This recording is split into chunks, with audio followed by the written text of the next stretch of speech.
Hello and welcome to Chapter 6 in CHEM24. We'll be talking about the periodic table and most importantly atomic structure and how the two are interrelated. So this is going to be a bit of a long chapter. There's a lot to discuss. So first of all, we will talk about waves, electromagnetic waves, and we'll introduce frequency, wavelength, amplitude, and then learn the interconversion between these for light, okay, so for electromagnetic radiation. Then we'll talk about one of my favorite topics, photoelectric effect, and how that was used to establish a new model of light and how it relates to atomic structure. So we were talking about photons, and then we'll employ Planck's famous equation to calculate the energy of the photon, so the smallest amount of energy that light can carry from its frequency or its wavelength. And then we'll talk about quantization, right? How the energy of an atom cannot be just anything, but only certain allowed values. We'll be drawing energy diagrams, and then we'll introduce the Bohr model, and then later the more correct but a lot more complicated quantum mechanical model of the atomic structure. And then we'll be using quantum numbers here. So we'll be using a certain number of descriptors that tell us what kind of a wave, what kind of an orbital the electrons are on in an atom. So we'll call this the wave model. We'll talk about orbitals. What is an orbital? How you can get it from its quantum numbers. We'll even see some equations here. And then we'll talk just very briefly about the shapes of S and P orbitals, but at the lowest level, right? So we're not going to very much details. We'll also talk about their size and energy of the various orbitals, and then the real interesting part of the chapter comes, and that is we'll be building electron configurations for multi-electron atoms using the Pauli exclusion principle, which is one of the most fundamental laws of nature as we know it, and then also Hund's rule that govern which spin the electrons will take when they're built into electron configurations. We'll also then relate this to the periodic table, right? So how the valence electron configuration is related to where they are on the periodic table. And then we'll wrap up the chapter with learning a little bit of the periodic properties of atomic radius, ionization energies, and then just very little about electron affinity. So this is going to be a very interesting chapter because finally we'll learn why the periodic table looks like it does, and what is the quantum mechanical, what is the physical basis for that, and how it all relates to chemistry. So first of all, we need to talk a little bit about the electromagnetic spectrum. The electromagnetic spectrum is the list of various frequencies and ranges of frequencies that electromagnetic radiation can have. So electromagnetic radiation goes from the radio waves all the way to X-rays and gamma rays, and the way it works is that as these waves propagate, there's an electric field and there's a magnetic field, and then both have a wave nature and they're perpendicular to each other, and they're on different phase as well. And then visible light that we can actually perceive is just a small portion, actually a very, very small portion of this electromagnetic radiation spectrum. But that is the part of the spectrum. Those are the energies of the radiation that we can actually perceive with our eyes. Now there are other frequencies that we can also feel. For example, the IR we can feel on our skin as heat waves, right? We can see that something is coming even if we don't see it with our eyes because we get heated up. And so what are the parameters that we can use to describe these waves? Well, since there are waves, one obvious one would be the wavelength, right? So the wavelength is simply the distance between, two succeeding maxima, or a certain point on the wave, and we call this with lambda, and then it has a dimension of simply length, so you can measure it in meters. Now of course we'll see in a moment that electromagnetic radiation spans many orders of magnitude, which means that sometimes nanometers, sometimes kilometers are the right unit for for measuring the wavelength. So essentially, it's the distance between two identical parts on the wave. Now, amplitude is the size of the wave, like the height. So the amplitude, well, it's here, it's larger than the amplitude over here, right?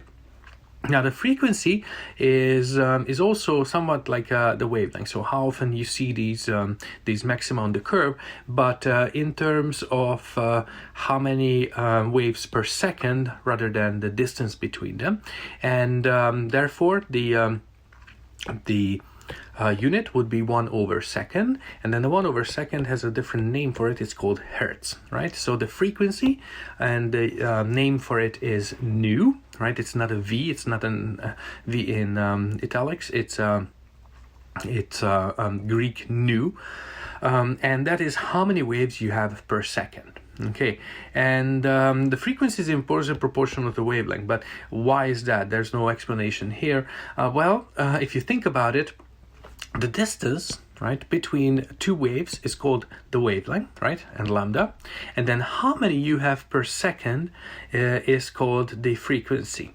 And so if you multiply the two, the lambda times the frequency, that is what is the length of a wave and how many waves we have per second as it travels, that has to give us the speed of this wave, right? And then since we're talking about electromagnetic radiation that has a certain speed, as we'll see it in a moment, we can see that that is equal to the speed. Now, if different frequencies, different wavelength of light travel with the same speed, and they do, then since this is a constant here, the speed of light, it is true that the frequency is now inversely proportional to the wavelength, right? As this equation gives that. Now, the speed of light is indeed a constant in vacuum, right? Which does not mean that that light travels always with the same speed. If it travels in a material, let's say air, then it may slow down, but there are no faster speeds than the speed of light in vacuum. And it is a constant actually, and it's defined to be 2.9979 blah blah blah times 10 to the 8 meter per second. So let's just grasp this. 10 to the 8 meters per second, that's 300,000 kilometers per second. So that's really, really fast speed. So for the longest time, mankind haven't even realized that light travels with a certain speed. It just looks instantaneous, right? When you turn on your flashlight, then you can see its light on the other wall instantaneously on our time scale, right? But it does need some time, just that time is very, very fast. But when we're talking about light coming from the moon here, or from the Mars here, or from from the sun hitting the earth, now that actually takes some time because of the enormous distances. But anyway, so again, if you take the distance between two waves and then how many waves you have per second, right? This is measured in meters, this is measured in hertz, which is 1/second, and if you multiply the two, then of course you get meter per second, and that is indeed a measure of velocity, and that is the vacuum speed of light. Now, what kind of frequencies and wavelength can we have? And interestingly, the electromagnetic spectrum spans many, many orders of magnitude. So you can see that the frequency in hertz is given here, and it actually starts with 10 to the negative 2 on this end, and ends with 10 to the 25th on the other end. And so that is 27 orders of magnitude, right? That would be 27 zeros. So it's very, very, very large. And then let me talk a little bit about these ranges. So the first range is radio waves. Okay, radio waves have the lowest energy. It says the energy here, but we haven't discussed how the energy is related to that. But I just take my word for it now that the longer the wavelength, the smaller the frequency, the less energy it carries. But anyways, these have the longest wavelength, and then the smallest frequency. And what this means is that there's very little interaction with matter. As you go to somewhat higher frequencies, that you can see that First, what you call is the AM band, and then the FM band, which have actually nothing to do with the frequency. AM means amplitude modulation, and FM means frequency modulation. That just means how the music, how the radio, as we hear it, is encoded on those waves. In other languages, they call it long waves, middle waves, and then short waves, and ultra short waves. Like in German, it's UKW, it's Ultrakurzwelle. And then you go into the microwaves, and then you probably heard about microwaves in the microwave oven, or the range of the microwaves closest to the radio waves is, of course, also used for communication, let's say with your cell phone. It's also true that the higher the frequency, the more data a certain electromagnetic radiation can encode, and therefore we're constantly pushing the boundaries, coming closer to microwaves. But also microwaves have a shorter range of travel, right? If you're one of those kinds, that has a tinfoil hat and everything, you probably also have long wave radio, so that you can communicate with everyone on the planet when the doom comes. And so after the radio waves comes the IR. But let me talk a little bit more about microwaves and how the microwave oven works. So you can see that the energy is set to increase in this direction. And so when it hits the energy range of certain molecular motions, then these radio waves can interact with those motions. And we'll see the quantum mechanical nature of this. But for now, let's just say that the rotations of the molecules require less energy than, let's say, vibrations or electronic motion, which means that microwaves can interact with the rotation of molecules. And so that's literally what's going on in a microwave oven. What happens is that these microwaves come in and then take the water molecule, which is a huge dipole, and it's everywhere in our foods, obviously, and then it starts to make them rotate, and then they turn around, and then they absorb this energy and then give it to the rest of the food. So this is roughly how the microwave oven works. And then you go into the IRs, which is the infrared radiation. Infrared radiation, you can also call it heat waves. And these are related to climate change, global warming, and, the greenhouse effect and all that.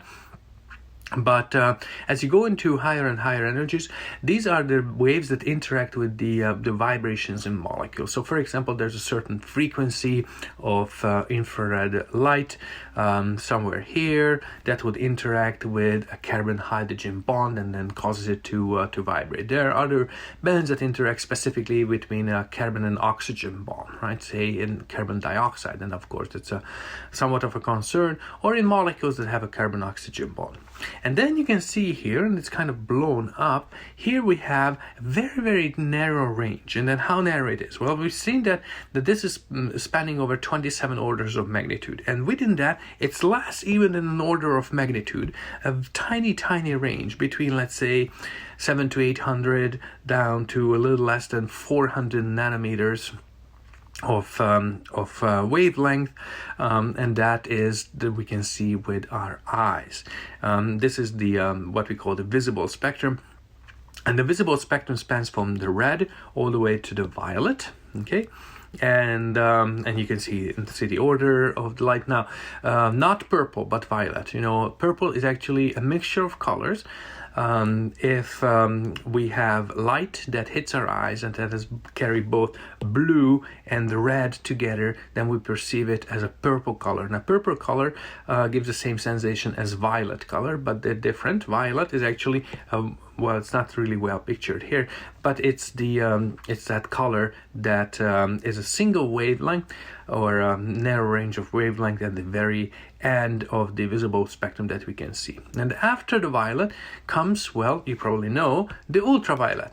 And the ultraviolet is the range where if this light hits a molecule or an atom, then it can cause the electrons to jump around. And if it's high enough in energy, it can even cause the electrons to jump out of the atom and molecule. And that's actually what I do in my research. We do photoionization, which means that light comes in and then kicks electrons out of a molecule. But the lowest energy of UVA does not do that.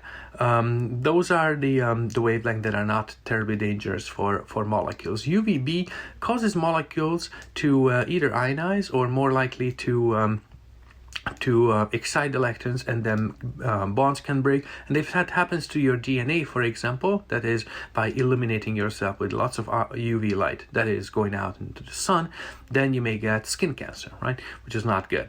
Now, even higher energies of UV, we call UVC, those are so high in energy that even air absorbs it to the most part, and so those are less dangerous. And if you go higher, then we have a range somewhere in the between X-rays and UV we call VUV or XUV, extreme UV or vacuum UV. Vacuum UV means that that part of the ultraviolet radiation can only travel in vacuum, because even air and everything else absorbs it, and so there are typically no materials that it can go through. To some degree there are some weird materials that we can use for windows, but for the most part vacuum UV just means that any known material would absorb it, and then XUV is even more so. And then you go into X-rays, and you know X-rays, right? Certain types of materials absorb it, others don't, and that's the reason why we can do it, and you can use it in medical imaging, right? Your bones will absorb the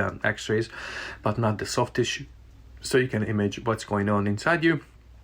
Let's say if a bone is broken or something. And then these X-rays have such high energies that it can cause ionization in an atom or a molecule from the inside. So not just the top electrons, but the ones that are most bounded close to the nucleus, the so-called core electrons. We'll talk about that later in this chapter a lot.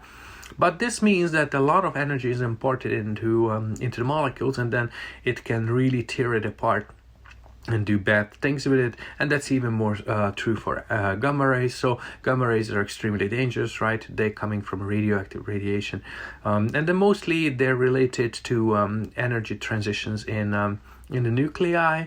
And then when a nucleus emits gamma rays, then it has tons of energy, and if it hits molecules, it can really tear it apart and can do really bad stuff, and essentially, well, kill you.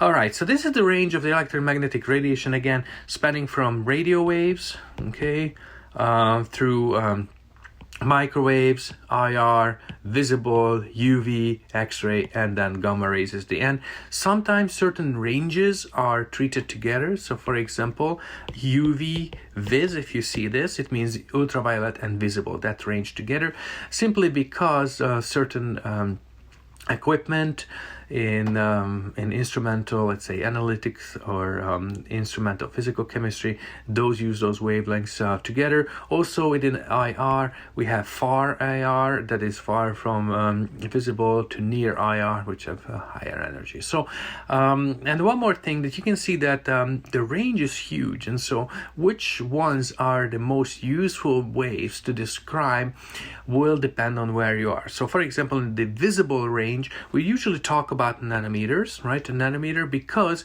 that gives us nice numbers between a few hundred and then higher hundreds. When we talk about UV, you can either use that, but for vacuum UV, that is not a convenient unit, and we usually talk about the energy of light expressed in electron volts. In infrared, however, we use again a different unit, which has something to do with how many waves per length. So that would be a reciprocal, and it's usually expressed as 1/centimeter. So depending on the range where you are, you will be using different units, and therefore we should be able to convert those units into one another. And so one such example could be if we use a certain X-ray fluorescence experiment, then certain wavelength is useful to detect carbon. If we look at emission at 4.47 nanometers, and the question is, what would be the frequency of this light? Well, first of all, let's start with the speed of light equals lambda times nu, and then if I arrange it, then the frequency is c over lambda, and then the c, remember, it's here. So 299,792 792 is 458, which is also a Ferrari model, if you know.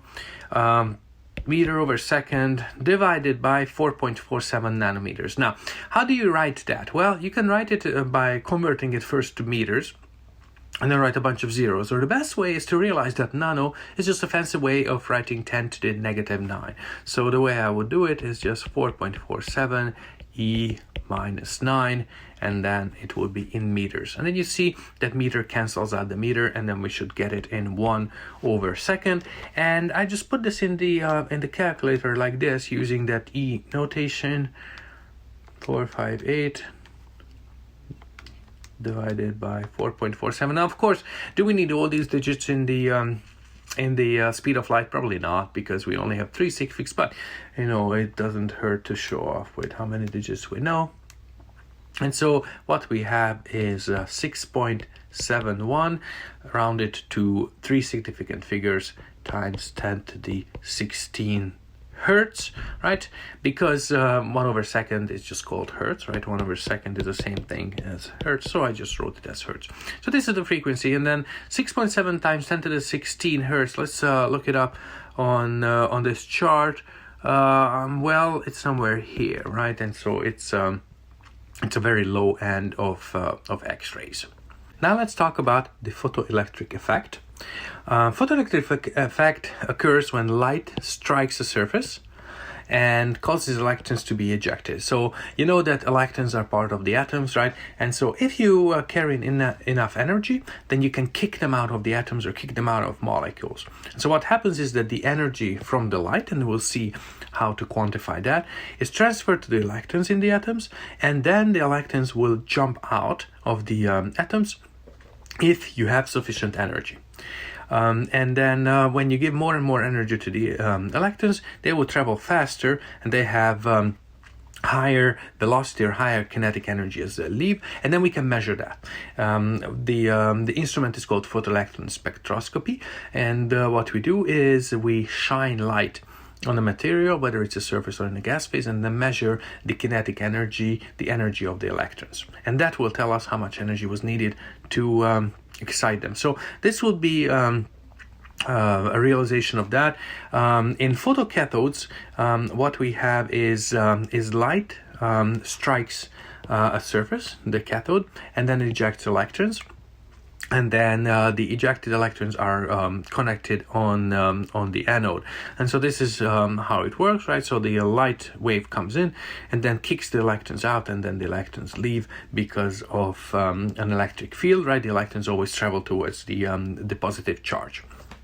And so this was actually really a puzzling experiment first, because what they saw was that even if the light has lots of intensity, very, very bright light, but below a certain threshold frequency or above a certain threshold wavelength, right, because the two are interrelated, and there was no photoelectrons emitted. So if you look at this chart here, which is the frequency on the x-axis, and then how many electrons we're ejecting, well, of course this doesn't look like it in real life, but let's say somewhat similar. So there was first absolutely no electrons, even if we increase the intensity a lot. So we shine a lot of light, we carry a lot of energy, but still at a certain wavelength, below that wavelength, there were no electrons. And then we have this threshold wavelength, and after that we have electrons. Now, of course, that is not smooth or anything in real life, but at least we know that below a certain wavelength, there is no ejection of the electrons. And so somehow this relates that, somehow this suggests that the frequency is related to how much energy there is in the light, because below that energy, we simply don't have enough to eject an electron. And then if we increase the light intensity, that will not make it possible below that threshold wavelength. But if you're above the threshold wavelength, increasing the light intensity is simply increasing the number of electrons, right? So this kind of suggests like the light is traveling in little packets, and then these little packets have energy that is related to their frequency, and when we have more intensity, we just have more of these packets. But if the packets themselves are insufficient to eject an electron, it will not happen. If they carry enough energy, then how many electrons you will excite or ionize will depend on the intensity, total intensity of the light. Okay, so what this suggests is that the kinetic energy, so the energy in the light depends on the frequency. How could you measure it? Well, you know that if the light carries a certain amount of energy, then the more energy you give to certain materials, electrons, the more energy they have after exiting the atom. And so that next experiment shows that if you have no electrons exiting up to that threshold frequency, but after the threshold frequency, the kinetic energy that they carry after they exit the atom, it goes linearly with the frequency. So how can you picture it? Let's say that this is the zero level, and then you're ionizing electron from this level. Okay, so this is where your electrons are, and then when you put in this much energy with the light, then this is the kinetic energy that then they have after the ionization. However, if you put in this much energy with the light, then they have more energy when they exit the atom. And this is exactly what's going on. And if we can measure what is the energy of the electrons, how can you do that? Well, there are certain kinetic energy analyzers. The simplest one, and that's what's used typically in surface experiments when you're ionizing from a surface, is a hemispherical analyzer. The electrons, what they do is they travel between two hemispheres, and then by setting the right voltage on between these two hemispheres, you can select only certain electrons to be able to travel through. Electrons with high energy will hit the outside surface with too little energy in the inside surface. So you can measure the energy, kinetic energy distribution of the electrons here. And then you find that energy, the residual energy that they have, depends on the frequency. So this kind of suggests that the energy that hits the electrons is proportional to the frequency. Okay, and the next thing is, and that's kind of interesting too, that we know that the total amount of energy that is carried in light depends on the intensity, right? And the more intensity you have, the more total amount of energy, right? So for example, if you have a very powerful laser, the total amount of energy that's imparted on the surface, let's say cutting in a manufacturing process, right? That depends on the intensity. If you have a twice as intense laser, then you can shoot down, Chinese military satellites or something, right? But what we see is that the kinetic energy of the individual electrons, even though, the number of electrons increases, right? But the kinetic energy of electrons is constant, okay? Which means that it doesn't matter how intense the light is, the amount of energy does depend on how these little packets of light hit the electrons, and not how many of them there are. And so this leads us to the particle nature of light. And this is actually not a trivial thing. For the longest time, we couldn't figure out how the photoelectric effect works, because nobody thought of light having little particles. We know that it had a wave nature, right? Explained by frequency and then wavelength. But this wave description was not useful for the photoelectric effect. So it was, I think, in 1905 probably, when Einstein came up with a theory for this, and actually I got the Nobel Prize for that, and not the theory of relativity. That was, of course, his greatest achievement. And so the explanation is that light is a collection of packets of energy we call photons. Okay, so the photons are the little quanta of energy that light carries, and then the energy of a photon is proportional to its frequency. So the energy of one photon is proportional to the frequency. The proportionality constant is called Planck's constant H, and it has a value of 6.626 times 10 to the negative 34. And now you can see why we didn't realize beforehand that light is coming in little packets, because these packets are extremely small. Just like when you look at rice, you can see that the rice has large grains, and you can see the individual grains. So you know that rice is not, just a smooth something. But when you look at flour has much smaller particles in there, much smaller little things, and therefore it's not easy to notice that it's not just a fluid, it's actually tiny little particles that come together. Now, increase that 30 something orders of magnitude, and you see that light is coming in such small packets on the macroscopic scale that for us it just continues, but it's really not. It does come in little packets, it's just these packets are very small, but the energies of these packets are actually commensurate to the energy differences in the atoms, and therefore atomic processes are very much quantized. They depend on the exact energy that the light carries. And then since we know that the frequency is c over lambda, you can also write it out like that. So h times c over lambda gives you the photon energy, the energy of the photon. Now since the energy that the photon carries is h times nu, oftentimes when you write a chemical reaction, let's say A goes to B and C, upon illumination by light, then what we do is put an h nu over the arrow, and the h nu indicates a photochemical process. And in a photochemical process, a light comes in and does some kind of a change in the molecule, and that will induce a chemical reaction, right? And we use h nu because that's the equation for the energy of a photon. So let's do a simple calculation with that. What would be the energy of a photon at 357.8 nanometers?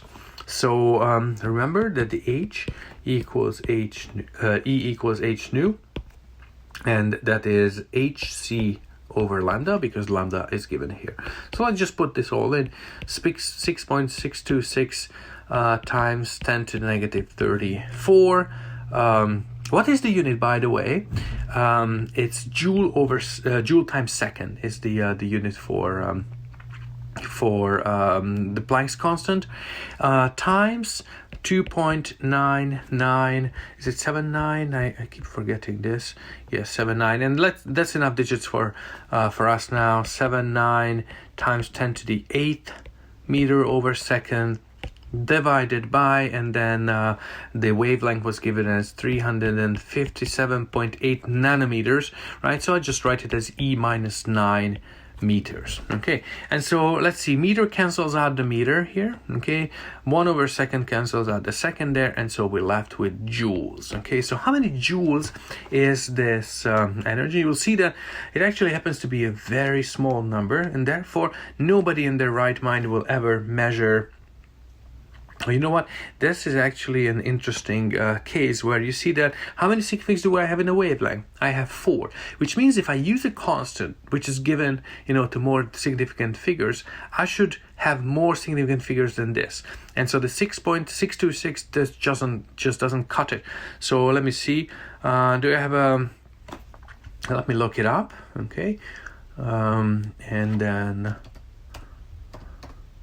Okay, Planck's constant, what is a better value for it? It's 6.62607, right? So let me put in 2 significant figures more here, simply just to show you that if we have an input number that has a certain number of sig figures, any constant that you know better than that should be used to more significant figures than that. Okay, so now I can put that in the calculator, times 9979. At least there we have 5 sig figs, so that's fine. And then times 10 to the 8th divided by 357.8, again times 10 to the negative 9. And what I have is 5.55, and I have 4 sig figs, so that's a 2 times 10 to the negative 19 joules. Okay, now is this reasonable? After a while you have a feel for these numbers, and then indeed this is the right range. So it's 10 to the negative 19 joules, so that's a very, very small amount of energy, extremely small amount of energy, but we're talking about atoms, right? So if this amount of energy hits an atom, well, it doesn't do a lot. Okay, to be honest, 557.8 nanometers. Does anyone remember which wavelength range we're in the electromagnetic radiation. Well, this is actually visible light, right? So this will do electronic excitation, that is kicking the electron up to a higher energy in some materials, colored materials, right, that we can actually see with our eyes. But nevertheless, this is the photon energy that we can calculate here. Okay, now how can we then explain, knowing that the photons, the light is coming in a little packets? The photons carry a certain amount of energy depending on their wavelength or frequency, right? So in order to kick out an electron from the atom, you have to put in at least as much as the binding energy. How does that work? Let's say if the electron is flying around with this much energy in the atom, and then this is the zero level, right? The zero level signifies when an electron is far away from the atom and there is no interaction. Okay, you can imagine it as if this is, you know, the soccer field, okay, and then this is the grass, and then there's a hole in it, right? And then the ball falls into this hole. Then how much energy do you need to kick it out there? Well, let's look at the gravitational energy that corresponds to this distance, and then this will be the zero level for the ball, right? So it's in a negative energy state, and you have to put in a certain amount of energy to kick it out of there. Same thing with electrons. You have to put in at least this much energy to kick it out. And that energy corresponds to a certain frequency, right? Because the energy of the photon is h nu. So the important point here is that for most of these processes, one photon and one photon only carries enough energy. Two photons cannot come in and work together. There are certain processes with high-intensity lasers where you can have multi-photon processes. But for the most part, for most normal processes, you need one photon carrying enough energy to carry out a certain thing in the atom or molecule. And that minimal energy will correspond to a minimum frequency or threshold frequency that is needed to emit an electron, to kick out an electron from the atom or molecule. If you have a frequency below this threshold frequency, let's say this much, then it's just not going to happen, right? That's not enough energy to kick out an electron from the atom, and therefore no electrons are detected. If you have frequencies above this threshold frequency, the more energy the photon carries, right, more and more, then the kinetic energy of the electron that it has afterwards will be this much. Similarly here, if you go down into the hole somehow and then kick it harder so that it carries extra energy, then this energy difference will be used by the ball to fly away, right? And then the more and more energy you put in above the minimum limit, and the farther the ball will go from that hole. If, however, you kick it just insufficiently, that it will not have enough energy to go to this point, then it's not going anywhere, right? Similar thing here in the atom, right? And then this is soccer. Okay, very good. Or football if you're anywhere else in the world. Okay, so if you have a frequency that is higher than the threshold frequency, then the extra energy is in the kinetic energy of the electron. And so a very important relationship in the photoelectron effect or photoelectron spectroscopy is that the photon energy is equal to the binding energy plus the kinetic energy of the electron. Now, of course, if we're talking about ionizing a molecule, then you can think, okay, what about the residual ion, right? Because you have a molecule, right? A molecule gets a photon and then goes into an ion and electron, right? If you kick out an electron, you're left with an ion. How about the ion's energy? Well, we don't talk about it in this course much, but if you take, let's say, instrumental analytical chemistry, we say a lot more about these processes, and then you can actually derive, if you're good in physics, that the energy that the ion takes away is very small because of the conservation of momentum. So indeed, the extra energy is carried away by the electron. We're talking about the molecule, and of course if we're talking about the surface, then it's even more so, and then all the energy is taken away by the electron, all the extra energy. So let's see a little bit more complicated calculation here. So if we use UV light with a wavelength of 337 nanometers, and they eject electrons from potassium metal. You know, potassium metal on the left-hand side of the periodic table, they're relatively easy to ionize, and we'll see very soon And then we measure the kinetic energy of the ejected electrons, and it happens to be 2.30 times 10 to the negative 19 joules. What will be the binding energy for potassium? So let's write down the equation again. So the H nu is equal to the binding energy plus the kinetic energy. Okay. And what we're looking for is, what is the binding energy? We know the kinetic energy, that is here, and then the H nu can be calculated from the wavelength. And so let's write it down. The binding energy is equal to Hc over lambda, right? Because it gives us the lambda, not the frequency, and so we can just use the Hc over lambda formula, and then we subtract the kinetic energy of the electrons, which happens to be 2.30 times 10 to the negative 19 joules. And so let's put everything into the calculator, and let me not write everything out, right, because it's the same business. This is 6.626 times 10 to the negative 34. Then the C is the 2.9979 times 10 to the 8th meter over second, and then lambda is 337. So we did this calculation before, so I'm in fact reusing that line in my calculator, just change the wavelength, and now we only have 3 sig figs, right? And so let me just write down this part so that you see the numbers. Why is it doing that? So it's 5.894 times 10 to the negative 19 joules, and then I subtract 2.30 times 10 to the negative 19 joules, and so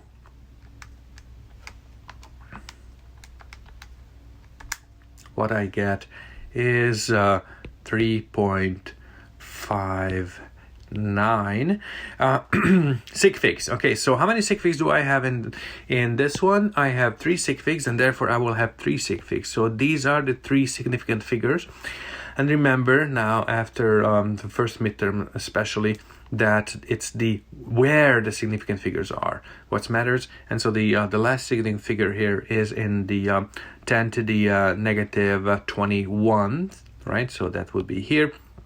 And so when you do that, that is 3.59 times 10 to the minus 19th joule. That's the binding energy for potassium. That looks, well, it's pretty small, but I guess it's on their heads, whoever wrote the problem. Okay. So now we have learned a little bit about the energy that is needed to kick an electron out of the atom, and it seems like if we have enough energy, then we can do these processes. We can kick out an electron. If we have a little bit more energy coming in with a photon, then the other electron that leaves will have a little bit more kinetic energy. And so this looks like a continuum, right? That when we're kicking out an electron from the atom, then if we're above this threshold energy or threshold frequency, then any amount of energy can be used, and simply the electron will have more and more energy as it leaves. However, there's something interesting, that below those energies where we can actually ionize an electron, get the electron out of the atom or molecule, then below those energies only certain wavelengths work. Okay, let's see how that is. So what we call this is atomic spectra. So what are the pattern of the wavelength or frequencies that are absorbed or emitted by an element? Okay, and so what they've seen is that these wavelengths are not just anything. Unlike photonization, where any wavelength above a certain level, any frequency, any energy above a certain level can be used, these are only certain quantized wavelength or frequencies. And so what happens is that the energy that is either emitted by an element or absorbed by the element looks like there are these discrete levels between which the energy of the atom changes.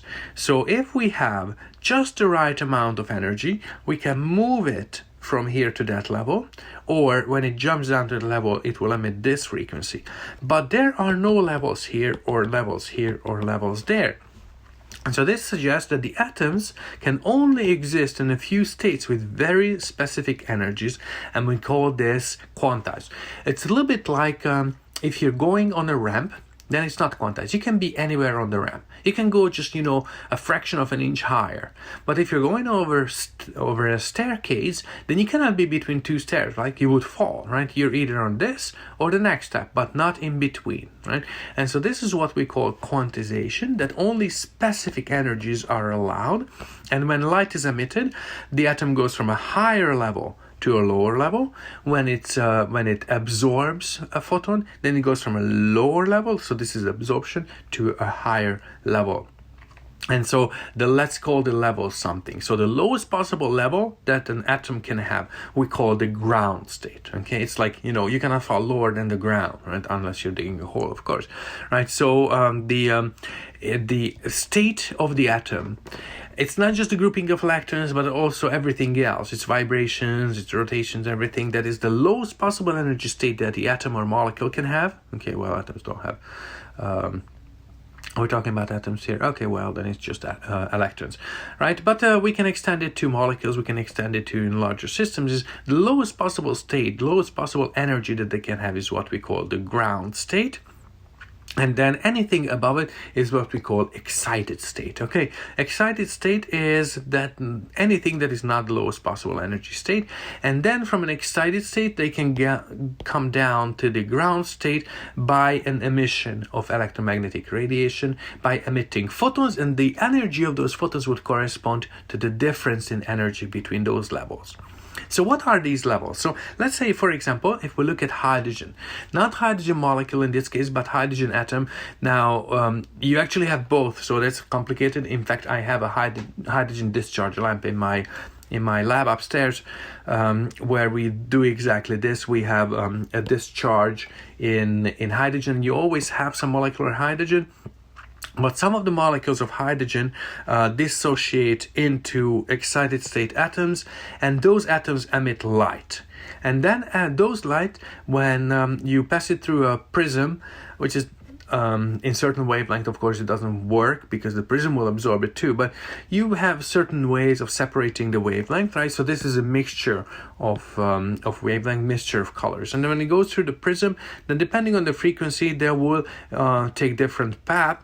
And then when you image it, you'll see that they are distinct frequencies. So I have this frequency and I have this frequency, but nothing in between. I don't have any energy differences in the hydrogen atom that would correspond to any of these energies, right? And then you have a few more levels. And interestingly, when you picture all of those, then you have these series of atomic lines that would correspond to jumps between various levels in the hydrogen atom. So how can we picture this?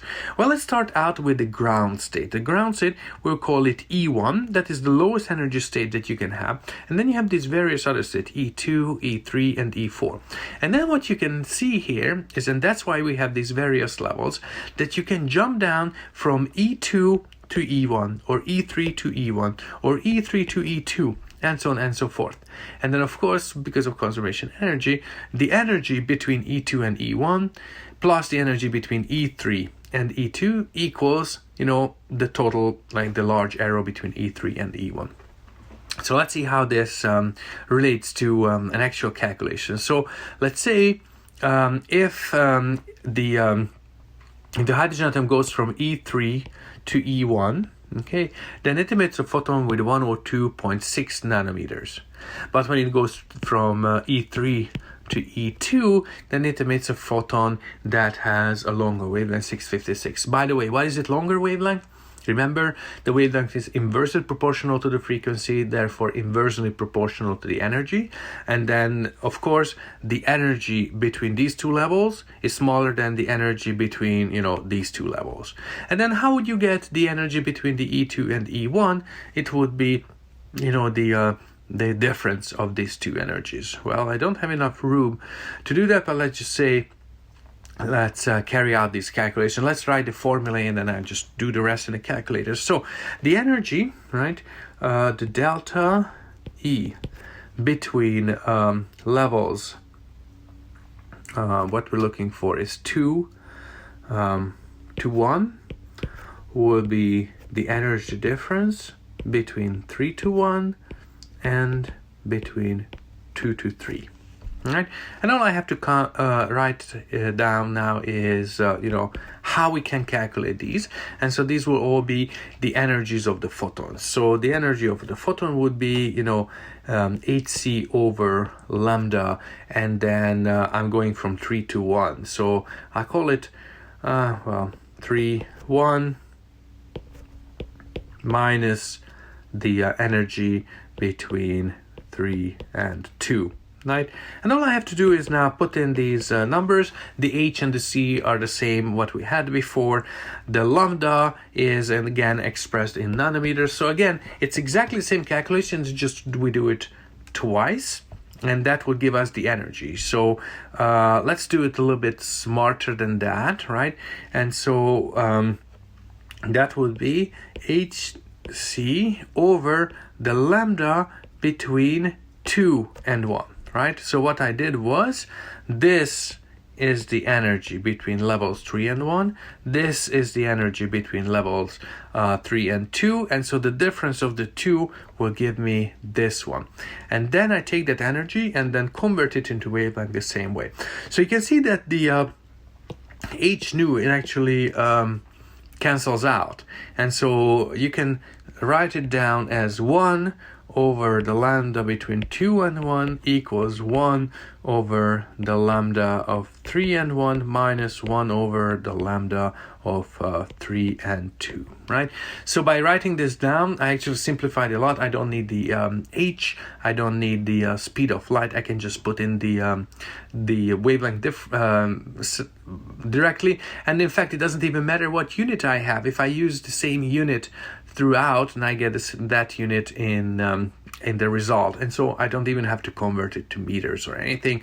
So that would be 1 over 102.6 minus 1 over 656.3, and then let's do the reciprocal of that, and then I have 121.6, so that lambda 2 and 1 would be 121.6.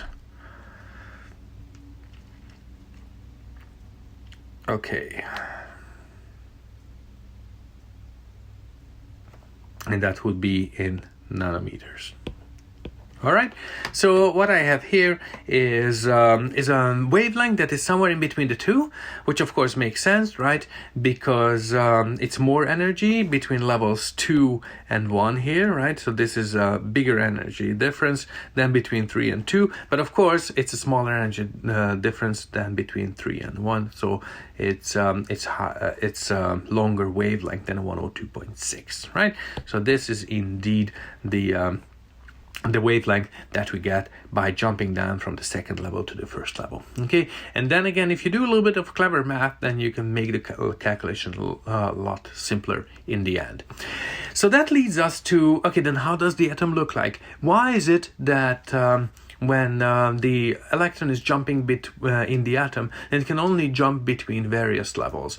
And so the Bohr model of the atom says that the electrons are actually orbiting the nucleus in what we call stable orbits, right? And these orbits have different energies. The closer they are to the nucleus, the deeper down, the more negative energy they have, the lower energy they have. And there is a ground state. So if the electrons are orbiting the nucleus at this particular level, we call it the n equals 1 level, then that's the lowest amount of energy they can have. If they have an n equals 2 orbit, then it's a higher energy. So the energy levels are quantized here, that only certain energies are available. The electrons move from low energy to a higher energy when they absorb light, and then they move from higher energy to lower energy by emitting that light, emitting that energy. And then the amount of energy that they emit is actually simply the difference between the energy of the electrons on these various so-called orbits. Okay, now there are some issues with this. For one, we know that if a charged particle is orbiting, if it's accelerating, if it's turning, then it emits radiation by itself, and therefore it will lose its energy and fall into the nucleus. So it has some issues, right? And then after a while, those issues were worked out in a new model that we call the quantum mechanical model of the atom. It improves on the Moore model. But it also makes it less comprehensible. So, in the Bohr model, the electrons are circling in certain orbits of fixed radius, right? How far they are in the nucleus. However, in the quantum mechanical model, the electrons are waves. The waves that are spread out or delocalized around the nucleus in a region of space, and then we can call these distributions. So it's important to realize that these orbitals are nothing more than a mathematical description of where the electrons are, what are the probabilities of electrons finding in a certain position, and that is an orbital. So the difference between an orbit and an orbital is an orbit is a well-defined trajectory, a circular trajectory that is followed around the nucleus, or orbits of the planet around the sun, or orbit of the moon around the earth. And then the orbital is nothing like that. The orbital is a mathematical function of a delocalized distribution of where the electron is and how exactly it moves around, and it carries all the information necessary to determine what is the energy that belongs to that particular description of the electron's movement. And the electrons of these orbitals, they can be shown to be quantized as well, just like in the Moore model, and so it will give a good account of why the atomic spectra is quantized as well. So how can we get these orbitals? What are these orbitals? It's a little bit complicated, but the way it works is that these orbitals correspond to certain mathematical functions. And since they behave like waves, we call them wave functions. And to get the wave functions, and then also to get the corresponding energy that the electron has if it behaves like it's described with that wave function, we need a physical equation. And that equation is called the Schrödinger equation. And the Schrödinger equation is fairly complicated, okay? It's an operator eigenvalue equation, and we have this H operator that encodes the physics of what's going on. What exactly is the nucleus, right? What other effects there are, if there's a magnetic field and everything. But in the simplest case, it just describes the interaction between one electron in the hydrogen atom and the proton in the center, and also the kinetic energy of the electron as it travels. Right, and it still looks a little bit complicated, but what you have here is an equation that has both a function, okay, and that has an associated energy. What does this mean? It means that this equation has more than one solution.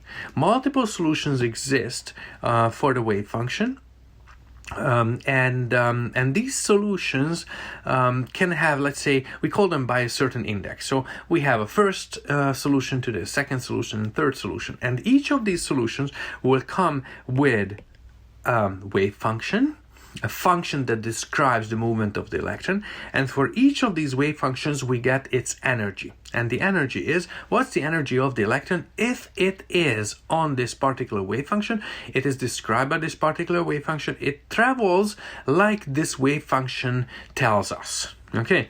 And then we'll see in a moment that these wave functions are for the hydrogen atom in 3 dimensions, and it tells us roughly what is the probability of an electron being here or there, right, closer to the nucleus, farther to the nucleus in certain angles, and so on and so forth. And so when we solve this equation, and you can, for the hydrogen atom, you can actually analytically solve this equation, and you get these various wave functions. Each of these wave functions will have an energy associated with it. Gets a bit more complicated than that, but that's the rough idea. And but let me switch ahead, and then we'll come back to this slide, because I think this is very similar to something that you've probably seen before. So what if we're looking at a vibrating spring and want to determine what vibrations can happen and what are the energies that are associated with each of these vibrations. So the simplest, the modest kind of a vibration can be when you have one half wave, right? One half wavelength between the two walls, right? Then the lambda is actually twice the distance between the two walls. If you have one total wavelength, then you have a nodal node here, right, where it's always 0, right? Imagine this vibrating spring. But you can have more than that. Any such solution, right, is possible, and each of them carry another information. What will be the energy of this string? I think it's a string, isn't it? Anyway, why is it called spring, right? What is the energy of the string and how it looks like? What is the distribution? Where are the nodal planes? What is the wavelength, and so on and so forth? And you can also see that certain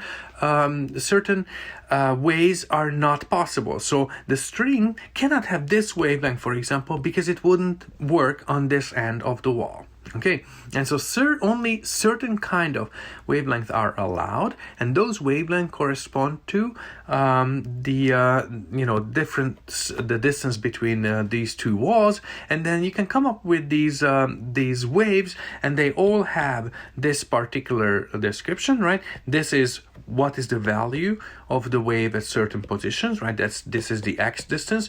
The L, capital L, is this distance between the walls, right?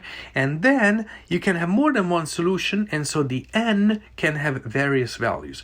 And this N describes which particular solution we're talking about, and it will also correspond to what is the energy of that solution. And so these we call quantum numbers. Quantum because it's quantized. Again, some solutions are not possible. Let's say this cannot happen, okay? And it describes which solution we're talking about by encoding it as a certain number, okay? So with that, let's go back to the atoms. And so we know that from this Schrödinger equation, we get these wave functions, right? And then these functions are several of those, right? Each will have an associated energy with it, and it describes an allowed way of the electron to behave in the atom. Not every way of electron would be allowed. Between these given energies, it's not possible to be. There are no certain solutions. And so how do we describe these various solutions of the wave function? Well, first of all, the wave function is actually a little bit more complicated than the probability. The wave function can have positive or negative signs in different regions, and obviously probability cannot be negative. And let me tell you more, it's actually not just positive and negative, it's actually complex. The wave function can be of a complex value. If you've taken some advanced engineering courses or some good math, you've heard about imaginary numbers and complex numbers. And so the fact of the matter is that the wave function is a bit more complicated than just probabilities.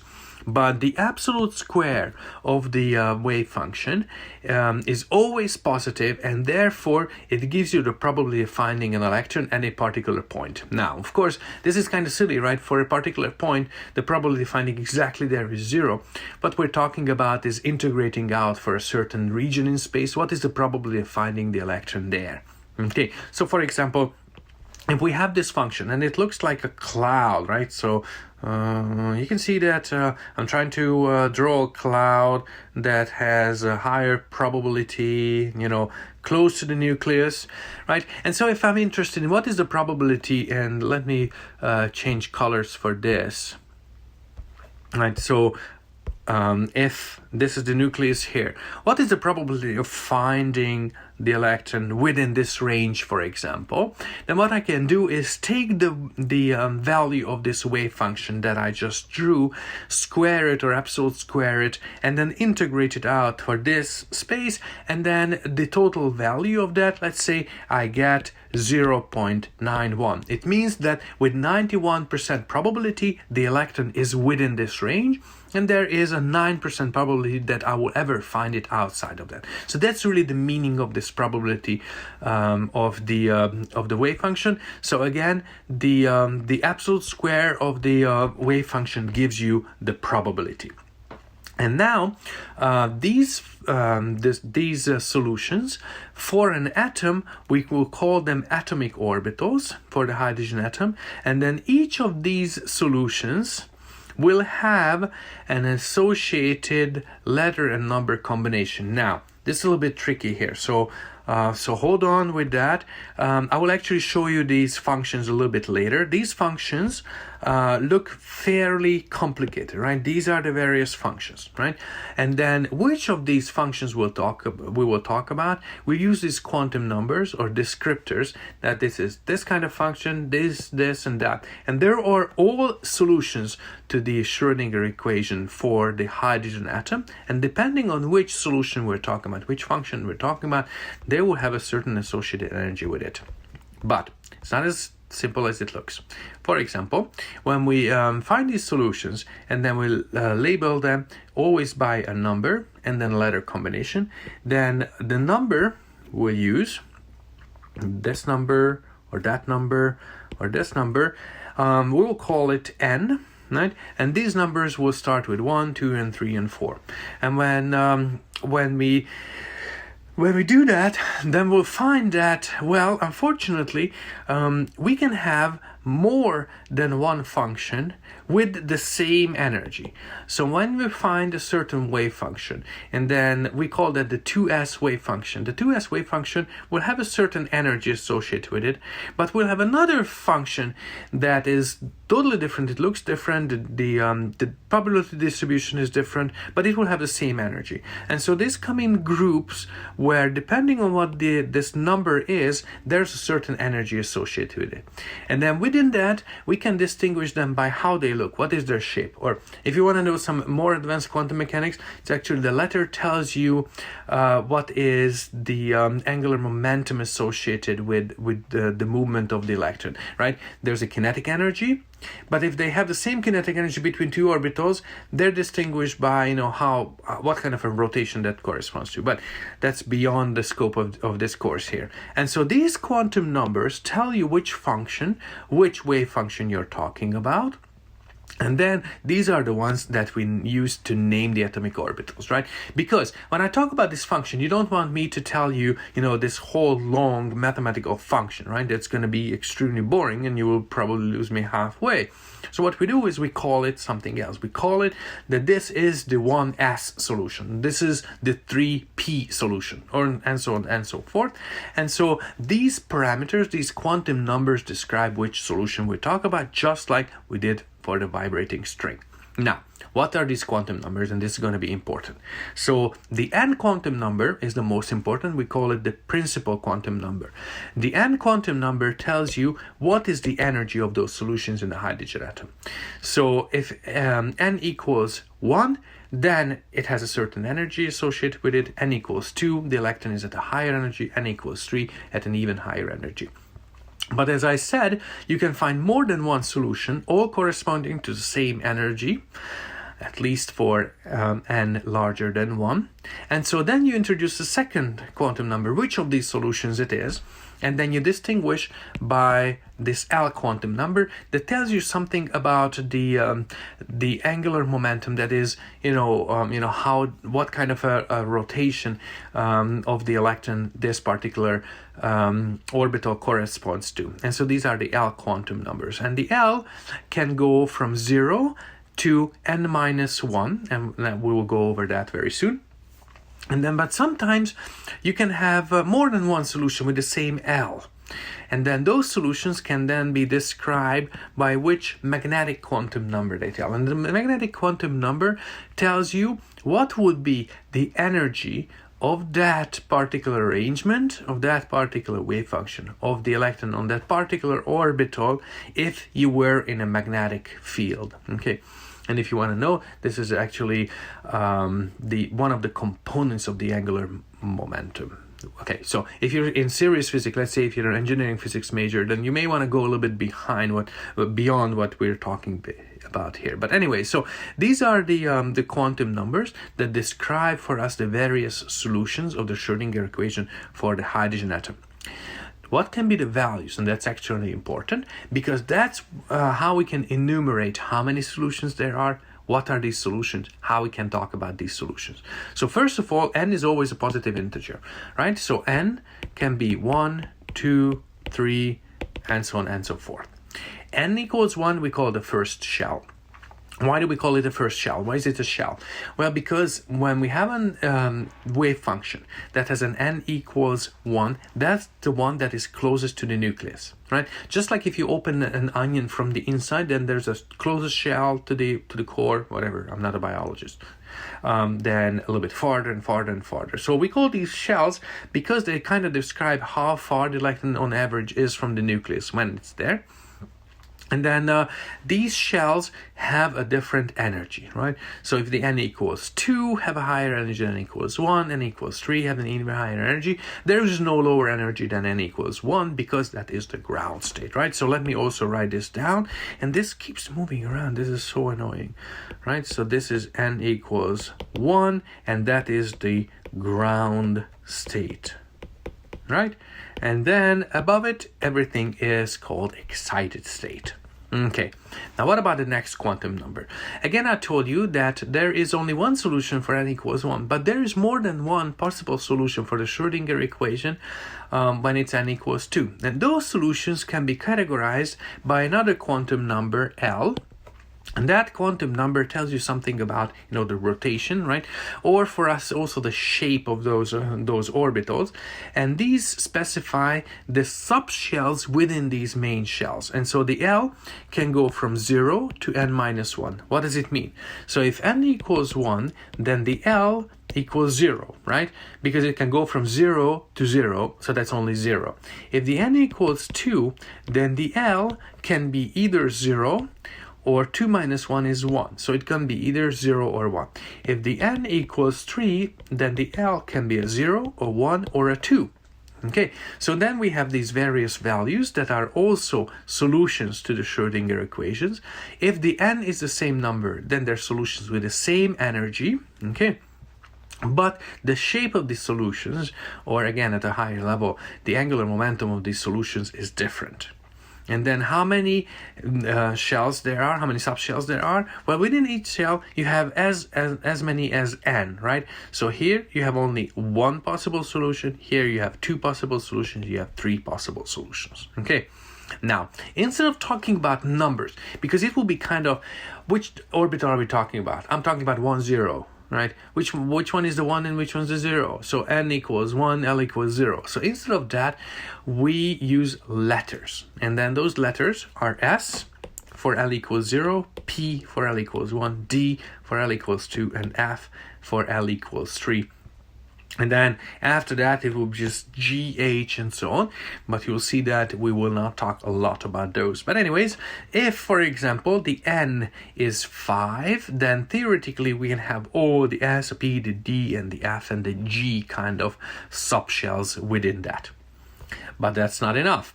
Because if the L is larger than 0, if the L is larger than 0, then you need a third quantum number that describes the splitting in a magnetic field, because there are more solutions than that have the same energy. They even have the same kind of a rough shape, or actually this is again the angular momentum, but they have different component of the angular momentum along one direction, and that would give you a different energy in a magnetic field. Now, how many of those solutions there are? For each L, you have as many solutions as L plus 1. So if L equals 0, you only have one solution. For L equals 1, well, actually 2L plus 1, sorry. So what we have here is how many? Right? We have 2L plus 1. So if L equals 1, then 2L is 2 plus 1 is 3 different values. And those values run from minus L through 0 to plus L. And so you see right away why you have that many, because if L equals 0, then you can only have 0. If L equals 1, you can have minus 1, 0, or plus 1. If L equals L equals 2, then you can minus 2, minus 1, 0, 1, and 2. And so how many of these various orbitals there are? So for 1s, you only have one kind. For 2, you can have either the 2s, right, one of those, but you can have the 2p. And then the 2p, as you remember, the p corresponds to L equals 1. So I have 3 different kinds, 1, 2, and 3, right? And then you can have the 3s, again, just one of those. You can have the 3p, and I said there are 3 of those. But now we have the 3d. And then the 3d would be from L equals 2, so minus L would be minus 2, minus 1, 0, 1, and 2. Right? And so there are 5 kinds. And so even though we said that, we're looking for different values of energy associated with these solutions, these wave functions, there are actually many more within a shell. So within a shell, you can have these subshells, like the 2s or the 2p, but within 2p, you have 3 different wave functions, 3 different orbitals corresponding to it. Again, in an S, you only have 1 of those. In a P, you can have 3. And in a D, you can have 5 different orbitals that all correspond to the same N number and the same L number, but they have different magnetic quantum number. And so this enumerates how many various ways there are for the electron to be in the hydrogen atom. Now, why is this even important for us? Well, it's not very important, really. If you're in some serious atomic spectroscopy and you want to know how the electron behaves in a hydrogen atom, what are the available energies, and then how they split in magnetic field, then may be interesting to you. But that is not the reason why we want to look at it. So, the quantum numbers are again listed here, and then I very much recommend that you study this table, right? What are the possible values of N? For that value of N, what are the possible values of the L? And then for that particular N and L combination, what are the values for ML? Let's say if we have an N equals 3, and then with that an L equals 2, what can be the values of the ML? And then you see that there are 5 different values. So we have 5 orbitals that all correspond to N equals 3 and then N equals 2, L equals 2. So go over all these possibilities and see how many orbitals there are. Again, not because the hydrogen atom is so interesting for us, but we'll see in a moment that multi-electron atoms actually behave very much like a hydrogen atom. Okay, so a quick problem here. Okay, all allowed set of quantum numbers for a 3p orbital. So 3p, what does it mean? 3p means that N equals 3, and then the p says the L equals 1. And if the L equals 1, then the ML, right, it can run from -1 through 0 to +1. Okay, so what are the combinations? And I'm writing the L here, N here, L here, and the ML here. So we can have 3, 1, -1, 3, 1, 0, 3, 1, +1. They're all 3p orbitals, and it says, well, we have 3 combinations, these 3, and so we have 3 different 3p orbitals. You can also show it in a box, right? So let me show you. A 3p could be represented by a 3 openings of a box. Okay, what do you call it?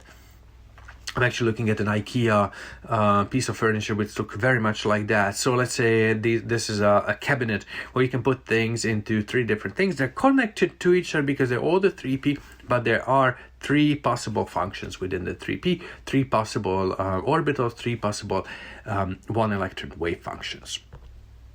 Okay, so how does this look like in a mathematical sense? Because we talked about, there are these functions. Well, what are functions? Functions are, they have a value upon a set of coordinates. And then these are functions in 3 dimensions because we live in 3 dimensions.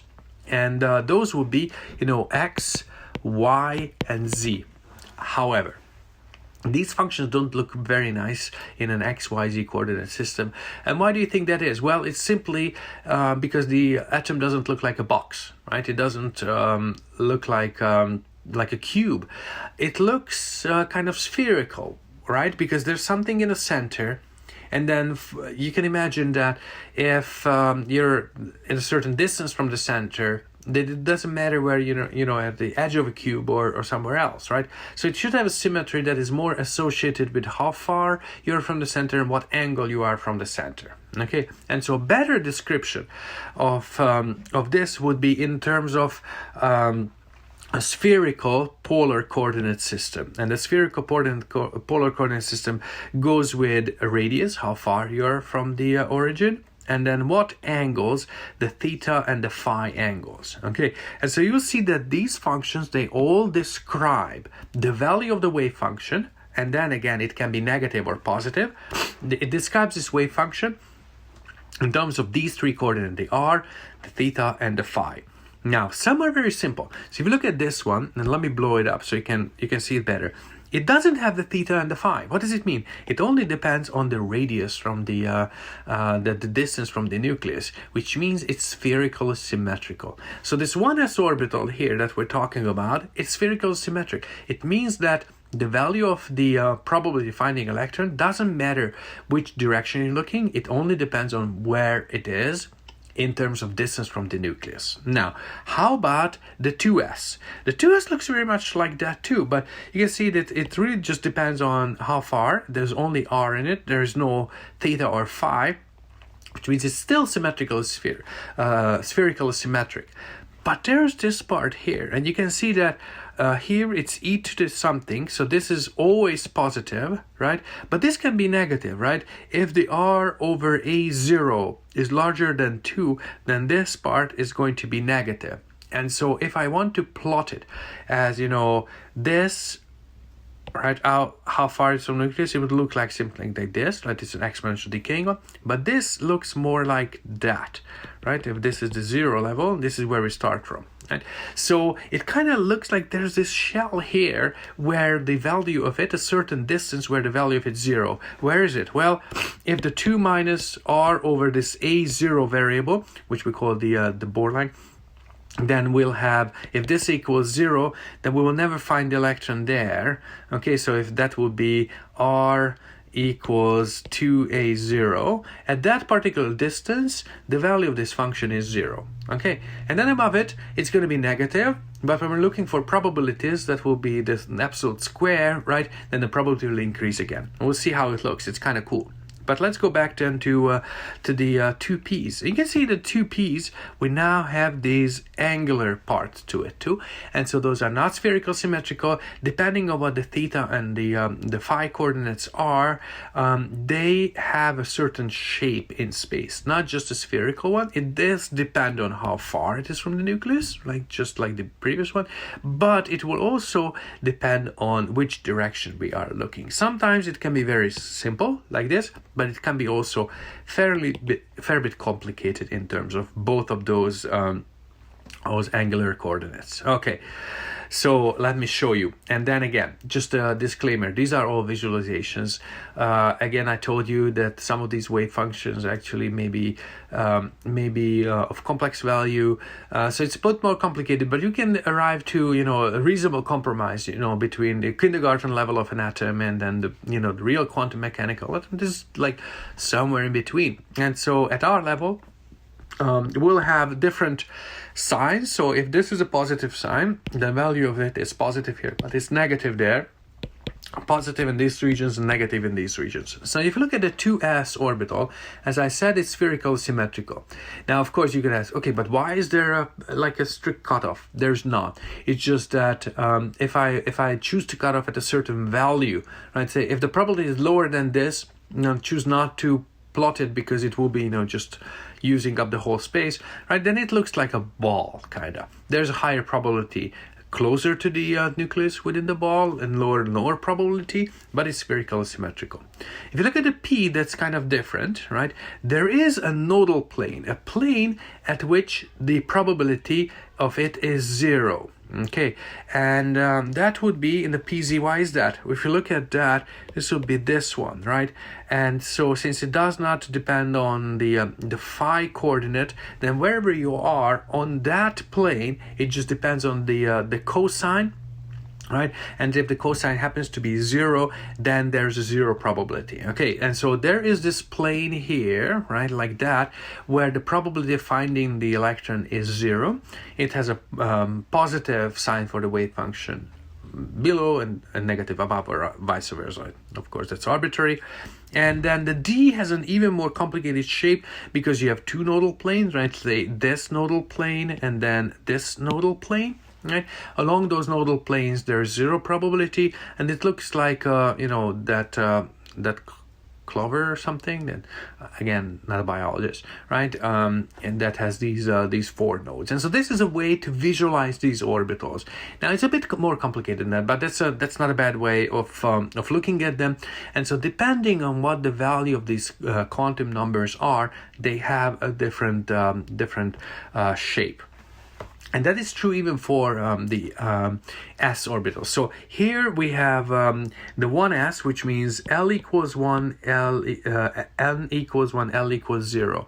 The 2s would be N equals 2, L equals 0. And then this is N equals 3, L equals 0. So that's the 3s, right? So this is the 1s orbital, 2s orbital, and then the 3s orbital. And what we do is we cut a cross section across it and imagine how it looks on the inside. And I told you that this is a little bit ugly, but okay, why is it a little bit less dense in the center? So if we're looking at, so this is actually not a terribly good picture, but this is from the book, so we'll be using it. So if you're looking at what is the probability of finding it a certain distance from the nucleus? You saw that it was a continuously decreasing, exponential decreasing function, and so which means that you have a highest probability right at the nucleus. But also think about this: closest to the nucleus, you have just 1 point, and finding it in 1 point is 0, right? And as you go out and out, then these shells become larger and larger, and even though the value is decreasing, the size of the shell increases, and therefore there's a most likely distance. Okay, so if you were to plot the probability as a function of the distance, right, the probability that would take into account also the size of the shell, there's actually a most probable one. That's what it tries to picture here. But nevertheless, there is a sphere along which the probability is exactly 0. And we've seen that, right? That's r equals 2a0, right? Twice the Bohr radius. There you have an exactly 0 probability of finding the electron. Now, how is that possible? Okay, look at me, for example. I'm in the room, okay, or I can be outside of the room, which means that every now and then I will cross the doorway, right? It cannot happen that I'm never in the doorway if you can find me both outside and inside the room. The electron is different. The electron behaves in a quantum mechanical way, which is so strange that it can be both inside that sphere, outside of that sphere, but never at that sphere. Finding exactly there has a 0 probability. It's never there, but it's both inside of it and outside of it. Is it strange? It is totally strange, but think of it this way. We all do strange things. It's just they don't seem strange because we are doing it. If you were to travel to some I don't know, far away island and then start to behave like you behave in our campus, people would laugh at you, right? Because simply it's a different world. And so the quantum world is even more different than ours, right? So if an electron would look at you as what? I had to go through the doorway just to get there? Why would I do that? I'd just be here and I'll be there. I mean, I'm a wave, right? It would laugh at you because the laws that they are used to are very different from our laws, right? And then vice versa. And so for us, the quantum world just looks strange because it's not like the macroscopic world that we're used to, okay? And then just you probably imagine that the 3s orbital has now 2 nodes, 1 node here and then 1 node there. And so again, it's like it looks kind of like an onion or something. Okay, and then you can look at, the 3p here and then the 3d there, and you can see that the 3p had both this nodal plane and then this had nodal sphere and so on and so forth. And so these nodes in the how many nodes you have will depend on the quantum number, and then what kind of nodes depends on the n quantum number, and then how the nodes look like will depend on the L quantum number, right? So for n equals 3, you have 2 such nodes, right? And if the L is 0, then 0 of them are planes, right? There is no, plane like that. If L equals 1, then you have 1 plane. If L equals 2, you have 2 planes, right? So 2 of the nodes are planar. Here, 1 of the nodes is planar. Here, there are no nodes that are planar. This is probably a little bit too much information. But let me throw in one more thing, one more quantum number before your head blows, and that we call the spin quantum number. What is that? So the spin is actually, it's a relativistic quantity, right? So you cannot arrive to a spin through simple quantum mechanics. You have to like artificially put it in, and that's what we will do. And so on top of, you know, how the electron behaves, what its energy, what its angular momentum, what its projection of an angular momentum, that is how it behaves in a magnetic field. On top of that, it has an intrinsic again, angular momentum that we call its spin. It's like how itself spins, and that is not, you know, related to how it moves around. It's a little bit like the Earth, right? It spins around its own axis, but it of course travels around the sun. So if you look at its angular momentum that is coming from, you know, traveling around the sun, but also its angular momentum that is coming from, you know, rotating, the two are different things, right? So we're looking at the ladder. But again, that's just a visualization of it. Actually, it's a lot cooler than that. So if you like physics, if you're into those sort of things, then check out the Dirac equation. That's you know, one step above the Schrödinger. But anyway, so you'll find that these spin quantum numbers can be either it's a plus minus one. This stupid. So it's plus half or minus half. Okay, or you can call them spin up or spin down, which would be an up arrow or a down arrow. And the reason why I don't have this next to it is just that we can nest it together. So if I am talking about two electrons, one with an up spin and the down spin, I can put them like that. Usually they're called alpha spin or beta spin. Okay, so the plus half, the minus half would be alpha and beta spin. So you can call anything like that. It's just, you know, whether you can use a quantum number, you can call it up or down, or you can call it alpha or beta. It doesn't matter. But the important thing is that it can have two kinds of spins. Up or down, plus half or minus half spin. And it's actually very, very important that it's not a whole number, it's a half number. That's why these are fermions. If there were whole numbers, then it would be a very different world. And now that we kind of understand how the hydrogen atom looks like, you have an electron in there, and the electron can be either in a ground state, or it can be in various excited state. Those excited states can be described by a wave function. Those wave functions have various quantum numbers, and those quantum numbers describe how the electron behaves. That corresponds to a certain energy. But that's not terribly interesting for us. What's interesting, however, is that when you look at multi-electron atoms, then the individual electrons within a multi-electron atom will actually be on mathematical functions called orbitals, these wave functions that look very much like the hydrogen orbitals. So there are on hydrogen-like orbitals in the larger atoms when there's more than one electron. And the closer they are to nucleus, they're held more tightly and they have lower energies. Okay, the size increases as the value of n increases. Okay, and all the various other things are true.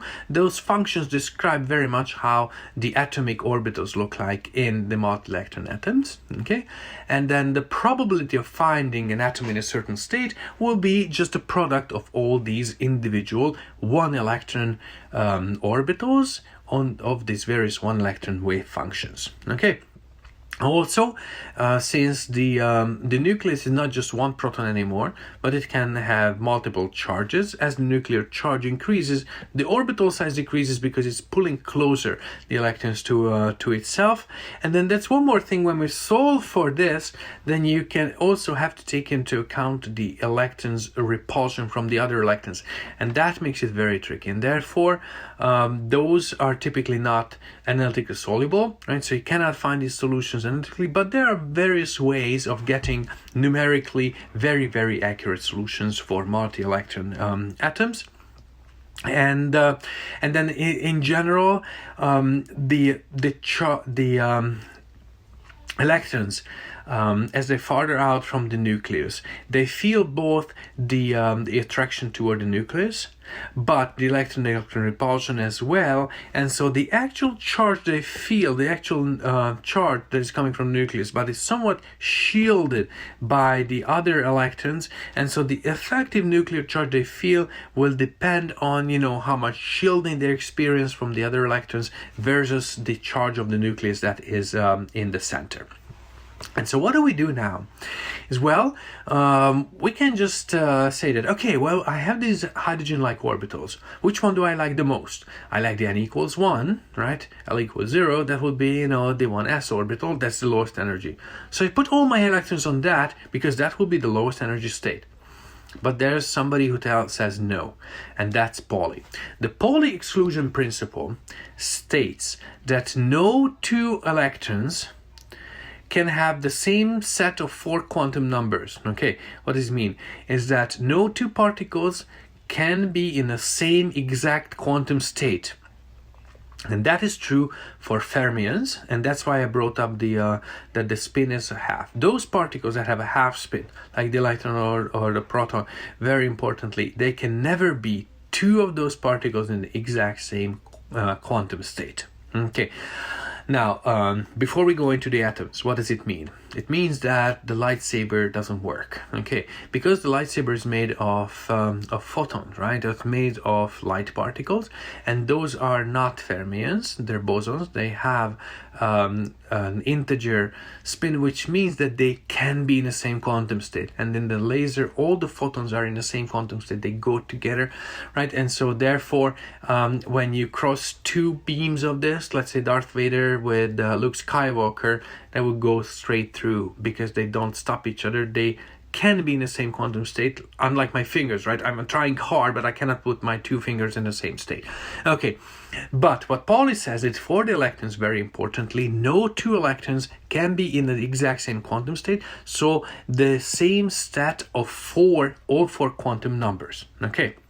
But the MS quantum number can have two values, alpha and beta, right? Or plus half and minus half, which means that spatially, what does it mean spatially?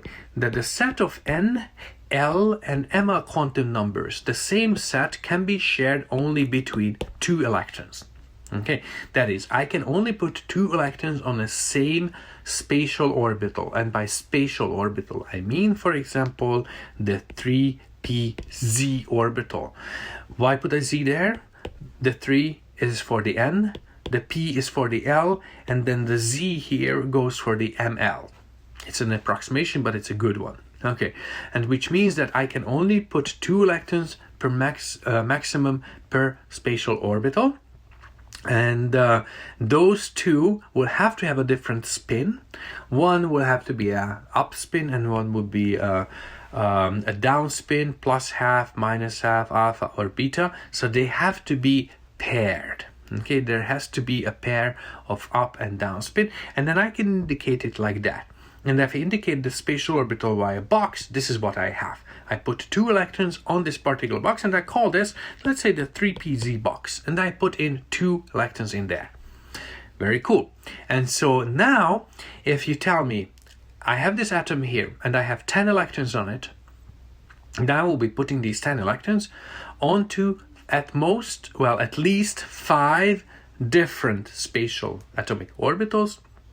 And then each of those will have a set of quantum numbers, NL and ML quantum numbers, and that will describe that multi-electron atom. But in order to know which ones you want to put them to, you want to know the energies of those, right? Where is the best one to put? And then kind of know that the n equals 1's got to be the lowest one. So if I have just one electron, and that's a hydrogen, right, I'll put it in n equals 1. If I have two electrons, and I realize that, oh, cool, the helium, I can put the other one also in the 1s. Okay, but what about the rest? Will I put it next into 2p or into 2s? Or maybe in a 3d or something, right? So let's figure that out. And the way that goes is governed by the so-called Aufbau principle. The Aufbau principle is building up principle, just in German, because most of those guys were German. And then it just governs what is the order, right? That we're starting with the lowest energy orbital and then proceeding to the next highest level. And then the Hund's rule says that within a subshell, first I will put them in individually, and then we put them in with parallel spins. So if let me show you how this goes. So if I have one electron, I put it there. Second electron, I put it there. Third electron, fourth electron, and then the fifth electron I will put here. And then you ask, where does the sixth one go? Well, it's not the Aufbau anymore, it's the Hund's rule, and it says that, okay, they should not be paired if I can avoid it. So then I put it in the next one. And I put them in also an alpha spin. And then the next one would come here, and only the eighth one will come down here, and then here, and then there, and then I'm done with the 1s, 2s, and 2p orbitals. And the Aufbau says that the order is, first I do this, then I do that, and then when I'm doing just that's when I go into 2p's. So putting these two rules together, of course there will be more to the Aufbau, then I can build the electronic structure of any multi-electron atom. Now what is that order? And that's kind of important. First we start with the 1s, 2s, 2p, 3s, 3p, and you would say now 3d, right? Because the 3 had a d, but interestingly not. So let's go back a little bit and then explain this whole Aufbau principle. How does it look? So it looks kind of like a dorm. Okay, and then you have these girls moving in, right? And so if there's only one person in the room, then she will want to live on the ground floor, right? Because that's the least amount of work. You wouldn't have to walk up to the next floor every evening and come to whatever. You know what I'm talking about, right? And then these rooms are doubles, right? So the second lady will move also on the ground floor, but the third lady was, I ran out of space on the ground floor, and you know why it is, right? Because we have the common areas, right? We have the lounge, we have the study facilities and all that. So the next room is on the second floor. So the next lady will move into the first room on the second floor. And then let's say there's just, this order of the rooms. And there's one really nice room, and the next rooms are a little bit smaller, right? So the next girl will also want to move in with the first girl on the second floor into the first room. But then the next three rooms are kind of similar. So the fifth girl, which is this one, right? She'll move into the first room. The next one into the next room. The third one, which will be the seventh overall, another room. But then the eighth girl comes in and, okay, well, we're running out of empty rooms on the second floor, so I will move in with this here, and so on and so forth. And then the next lady comes in, and then we'll have to go into the 3s, right? So now you have to move on to the third floor, right? Which has some advantages, right? Because you're alone, nobody else is there, but you have to climb 2 stairs every morning. So that's, you're farther from the nucleus, right? And when we're talking about atoms, which is all nice, right? So we kind of understand it in Aufbau, but how can we explain this? Why is it that when we filled up the 1s, the 2s, the 2p, the 3s, and the 3p, then the next electron, which in this case would be the 19th electron, you want to count it out? So how many 1s's are there? So 1, right, which would be 2 electrons. So 2, there are 3 of these, so far it's 5, then 6, then 9, times 2, we have so far 18 electrons up to this point, right? 18 electrons, and I'll show it with the actual elements. So the 19th electron can decide, do I want to go onto the n equals 3, l equals 2, which is the 3d orbital, okay, which is, what it should be in terms of distance from the nucleus and all. But how about the other electrons? There's electron-electron repulsion, and we already have 8 electrons on that n equals 3 shell. And so when you factor that in and you actually solve the Schrödinger equation with 19 electrons, you will see that it's actually better for that 19th girl not to move into the third floor and go to the D's, but go to the next floor, n equals 4 floor. Why? Because even though it's higher up, which means more climbing, but at least I don't have other 10 screaming college students with me. I have the whole floor myself. And then the next one will also move into the 4S, right? Because, Poly Principal says you can put 2 electrons there. That will also put there because, it's also friends with that girl, right? So it's a double. It will still be kind of nice floor. It's just for the 2 of them. But then the next one, why would I go onto the 4th floor and go to the 4Ps, right? Here, don't want to go there, right? We already have 2 other ladies there, so I wouldn't have the floor for myself. So I'll just go to the 3rd floor or n equals 3 floor, right? And then choose to be on the 3D. And so that is why the 3D comes before the 4S, but of course this is just, it's not actual quantum mechanical reason, but that's kind of similar, right? The electron repulsion also governs how these are built up. And then we have the 5S and so on. But let's see how it works in real life. So I built these boxes for you, and I also upload it on Canvas, so you can print it out and practice any sort of an atom. And so we'll start with that, right? So we have the hydrogen, right? The hydrogen atom has only 1 electron, so that's not a terribly interesting one. But let's do helium. So the helium puts 2 electrons here, right? Then the next element, which will be lithium, right? That will be 1 electron, 2 electron, and the 3rd electron would come here. Okay, now beryllium would put another electron into the 2s. Okay, so that's not terribly strange. But let me write it down just so we have a record of that, right? We have 4 electrons and they behave like this. Where will the 5th electron go, right? So if you look at the periodic table, that would be boron, right? And the boron has 1s, 2s, and then the next one goes in here. So how would I write it down? Let's go back here. So the hydrogen would be 1s and 1 orbital, 1 electron on that orbital. The helium is 1s, but you're 2 electrons there. The lithium would be 1s, 2 electrons on the 1s, and then 1 electron on the 2s. And then beryllium was 1s2, 2s2.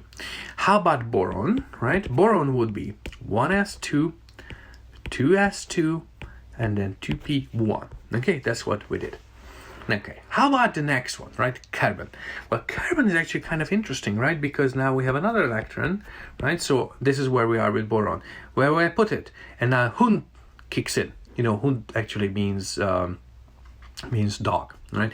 So the dog rule kicks in and tells you that you want maximum multiplicity. We want maximum total spin. We want those electrons on different spatial orbitals with the same spin if possible. Okay, and that would be carbon. And so if you go to the next element, and of course that's nitrogen, tup, tup, tup, tup, tup, tup, and tup, right? We have now the 2p half filled entirely, okay, with 3 electrons. And so what is the total spin here? You'll see that the total spin is actually 3 halves. And that's important, and that actually determines some of the behavior of these atoms. So oxygen would be bum bum bum bum bum bum bum, and then the next one you have to start pairing, and it goes like this, and so on and so forth. So you know where to put all those electrons. And now on the last line, let me do one more element just to show you how cool it is. And that element would be neon, right? Neon is number 10, so we have 10 electrons. So let me show you. And actually, I will blow it up for you. 1, 2, 3, 4, 5, 6, 7, 8, 9, and 10. And that's neon. Okay, cool. Now, let's do this. And what I will do now is, and by the way, remember how we draw the like 1s2, the configuration 2s2, 2p1, then 1s2, 2s2, 2p2. Now, which carries more information, this or that? You see that this carries more information here because it also tells you the multiplicity. It tells you the spin arrangement, that the 2p electrons are in different little boxes. Okay, so let's say one would be in a 2p1 and the other one would be in 2p0. Okay. Now, how about any atom? So what I will do next is, oh, so this tells you where it is, and then this doesn't tell you. That's why I want to tell. Anyway, so how about the rest of the periodic table? And so you would just have to watch me doing this, and I will try to tell you the name of the element as well, unless I forgot, of course. And so what we'll do is go one by one through the elements, how many electrons they have, and then put them into these little boxes, and then I'll tell you what the configuration is. Okay, so so for that I would just use this very last line. So again, hydrogen, helium, like 2, okay, then we have lithium, and we have beryllium, boron, carbon, nitrogen, oxygen, fluorine, and now we have neon, right? So now we arrive to neon, that is number 10. And then sodium with the number 11, I will put it here, right? Magnesium, right? And then I go to the next line, which would be, aluminum, right? And then silicon, right? And then after silicon, I have phosphorus, and then sulfur, right? After sulfur, I have chlorine, and after chlorine, I arrive to argon. And if you count, right, we have so far 9 boxes. So argon is 8, n equals. This is a different n, right? This is the atomic number. So argon has 18 electrons, right? So that means we have filled up 9 of these boxes completely. And the next one is going to be potassium, right? And potassium will have a 4s, and then calcium closes that. But then I said that the next ones don't want to move into the 4th floor. They're happy on the 3rd floor. And so now the D opens up. And if you look at the periodic table, you see that there is now this whole D block. There's a new block wedged between the blocks where we have been the boron and the aluminum and stuff, and that's where we put the next ones. All right, so let's try to do this. Candium, titanium, right, vanadium. And now comes a little bit of a trick, unfortunately. So if you look at chromium, right, chromium would be naturally a 4s2 3d 4, right? So the next one I would put here.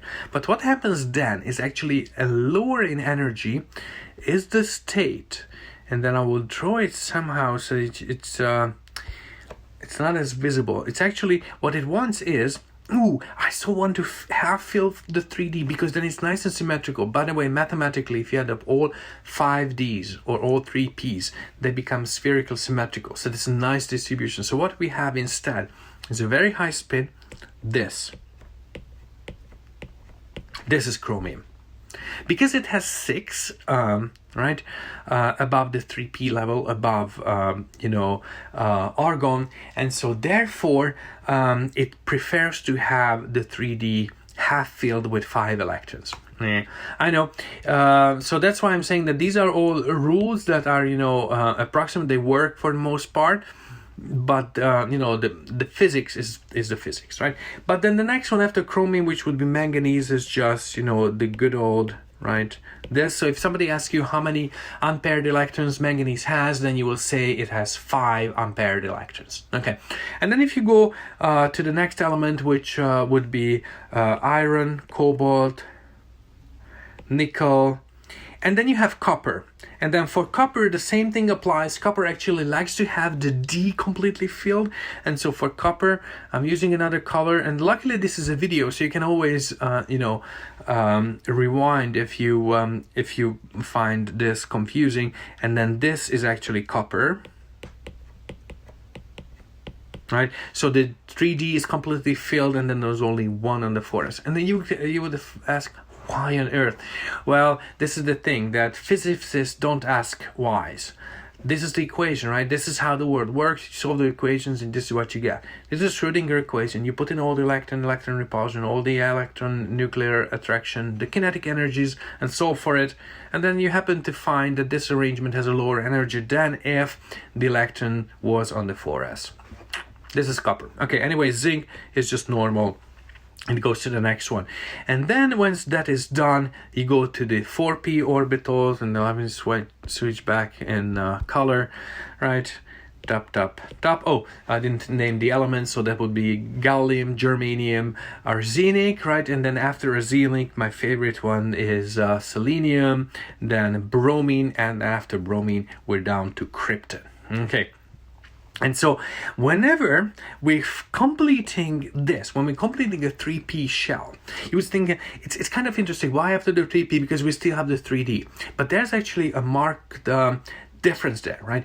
After the p's, you're not going to the next d. However, you first have to jump up to a whole new n level. And so that is why if you feel it here, or if you feel it there, or if you feel it here too, and then also there is the next jump. So the jumps in the L's happens always after you filled up a p orbit, and that is why that's a marked difference in energy, and thereby that's the best place to stop.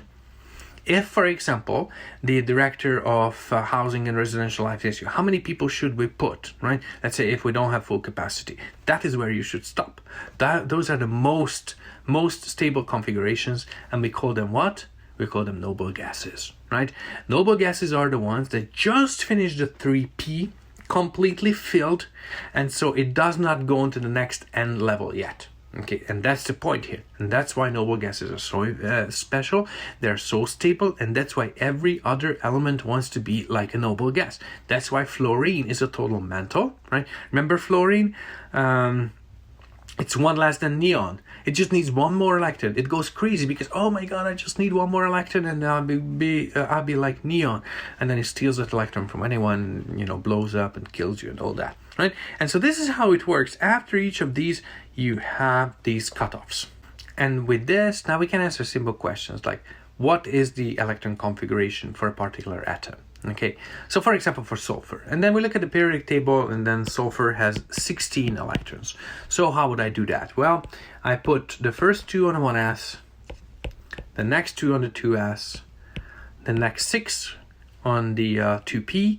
So far we have 10 electrons, then 3s2, and then we have a 3p. How many electrons do we have left? We have 4 more electrons. So if you look at the periodic table, right, 3p4. So this would be electron configuration of the sulfur atom. So how do you write these configurations? So there's another way, these box thingies. And let me show you that as well, right? So this is the 1s, 2s, 2p, 3s, 3p, and then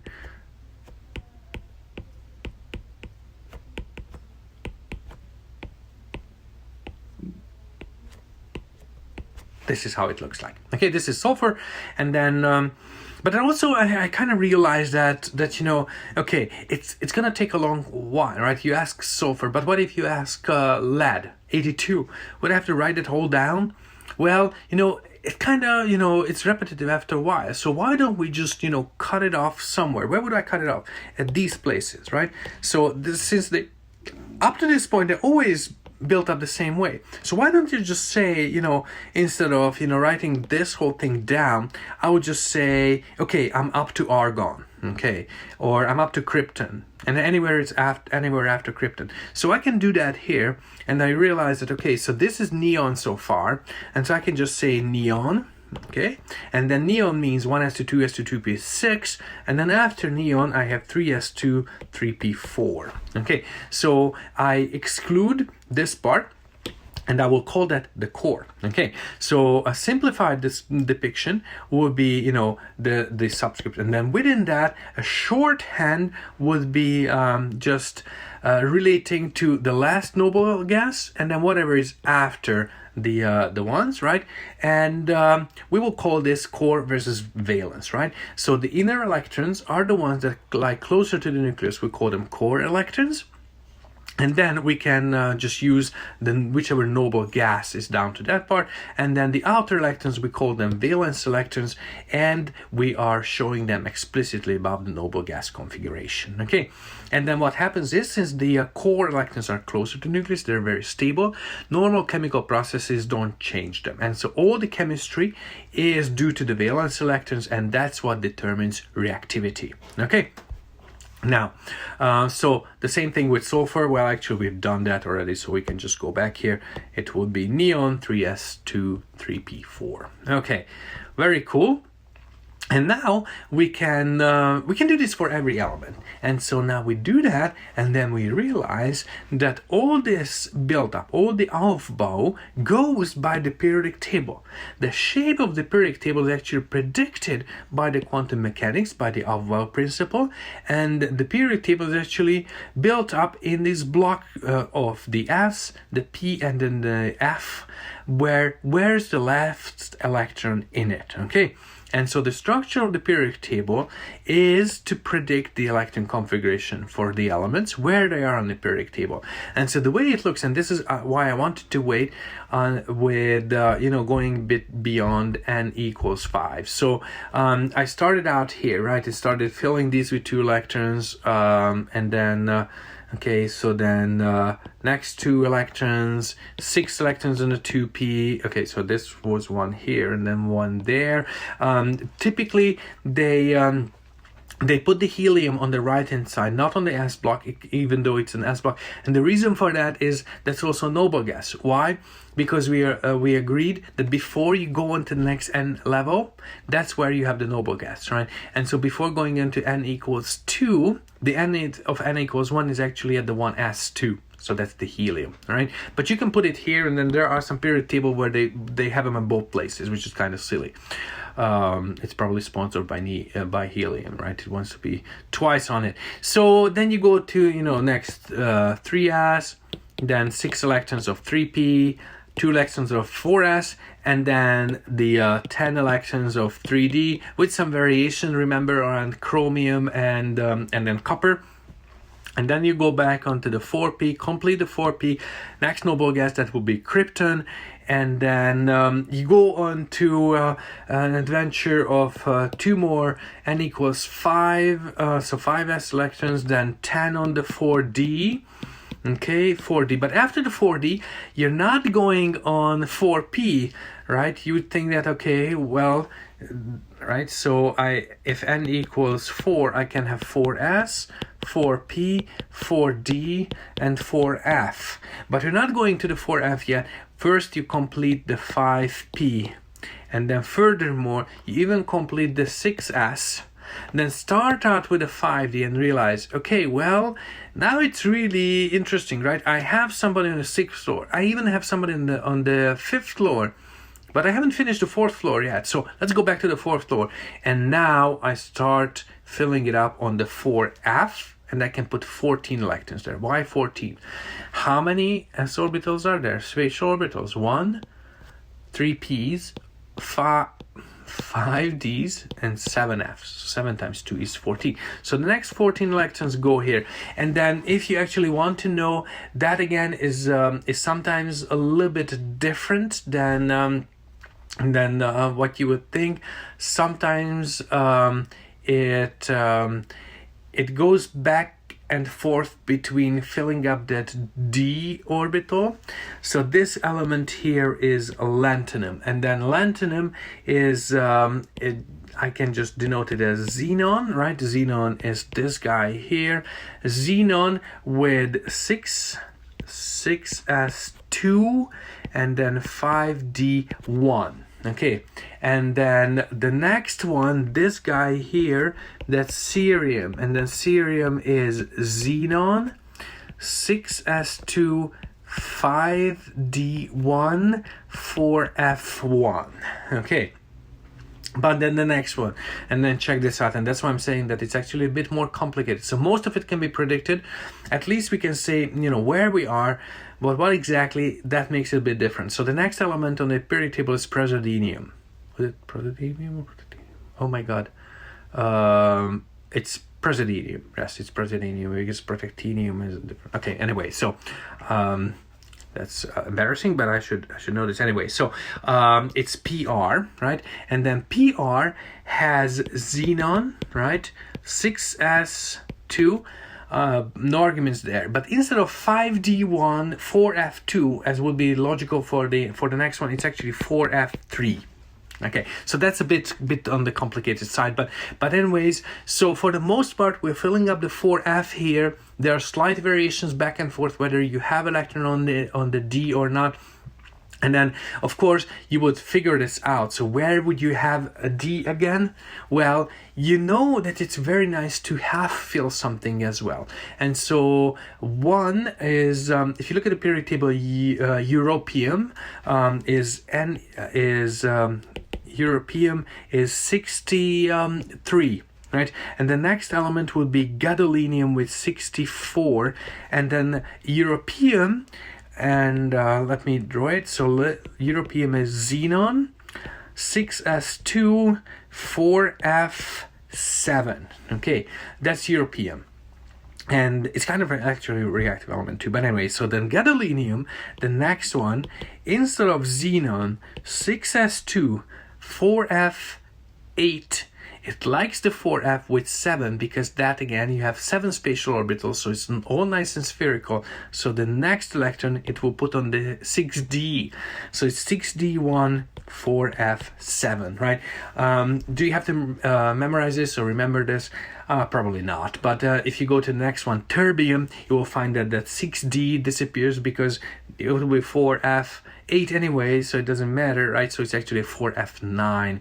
And then the no electron on the 6d, and by now you realize that even though it's all very logical and you can predict most of it, sometimes there is a bit of a devil in the details how they built up. But for the most part, it is totally true that wherever the last electron, where that determines where you are on the periodic table, and elements in a certain column, and that's the most important part, they have their valence electrons the same way, and therefore their chemistry is very similar. And that's why, for example, if you look at these two elements here, right? One is zirconium and the other one is hafnium, unless I made a huge mistake. I did, damn it. Because I didn't notice we had this column here. So, well, we can talk about neodymium and tantalum, but I know much less about the chemistry of those. So let's go back just with a different color to elements that I actually like. So if you compare these two elements here, that is zirconium and hafnium, you'll find that their chemistry is almost identical. It's extremely difficult to separate hafnium from zirconium because their valence is very, very similar, and because of certain other relativistic quantum effect, their size is actually not all that different either, and so therefore their chemistry becomes very, very similar. Okay, very interesting stuff, isn't it? Okay, let's go back to periodic table and let's answer another question. What would be the electron configuration of tungsten, right? So tungsten has 74 electrons, right? So we have to put in 74 electrons. So let's do this together. Okay, so 1s2, 2s2, 2p6, 3s2, 3p6, 4s2, 3d10, okay, 4p6, okay, and then when we're done with 4p6, we're down to, so far we have 36 electrons. Let's check that. So 18, 36 indeed. So we have so far 36 electrons, so we still have a lot more. This is going to be long. So after the krypton, we go to 5s2, right? And then after the 5s, we have the 4ds, 10, so 38, now 48 electrons. So still, there's a long way to go. And after that, when we get done with the 4d, we go to the 5p, right? 6 electrons on that, 6s2, and now we're at least getting closer. But after the 6s2, you know that you may go to 5d1 for the lanthanum, but then you go over to the F block. So what I'm going to do is I fill up the F block next, so that will be a 4f14. And how many more electrons do I have on top of that? So far, if I add it all up, that's 70 electrons. So I have 4 more electrons. And so I put them on, I have 3d, 4d, 5d, and 4 electrons. So tungsten should have all this thing ending with 4f14, 5d4. But of course, this is kind of crazy long, and if I ask this question, you should probably realize that, okay, we've crossed a bunch of noble gases here, right? So where were the noble gases? Here, here, here, here, and even here. So I've crossed 5 noble gases already, and the last one was xenon, right? This guy is xenon here. So I have xenon, 6s, 4f, 14, 5d4, and that is tungsten. Okay, cool, isn't it? So by just looking at the periodic table and following through on the entire periodic table, you can arrive to the electron configuration. Let's find then our friend here on the periodic table. So just remember this column. Let's not forget about then this one here is tungsten. Okay, it's in group 6. 74 electrons, and so the end is 5d4 after you filled up the 4f14. And now that we can build up the electronic structure of pretty much any element on the periodic table, here or there we have to be a little bit more careful and then recognize certain irregularities. But for the most part, we're pretty good, right? We have a way of building up the electron structure and also understanding the electron structure. And there are certain properties that that change periodically across the periodic table and can be predicted from orbitals and atomic structure.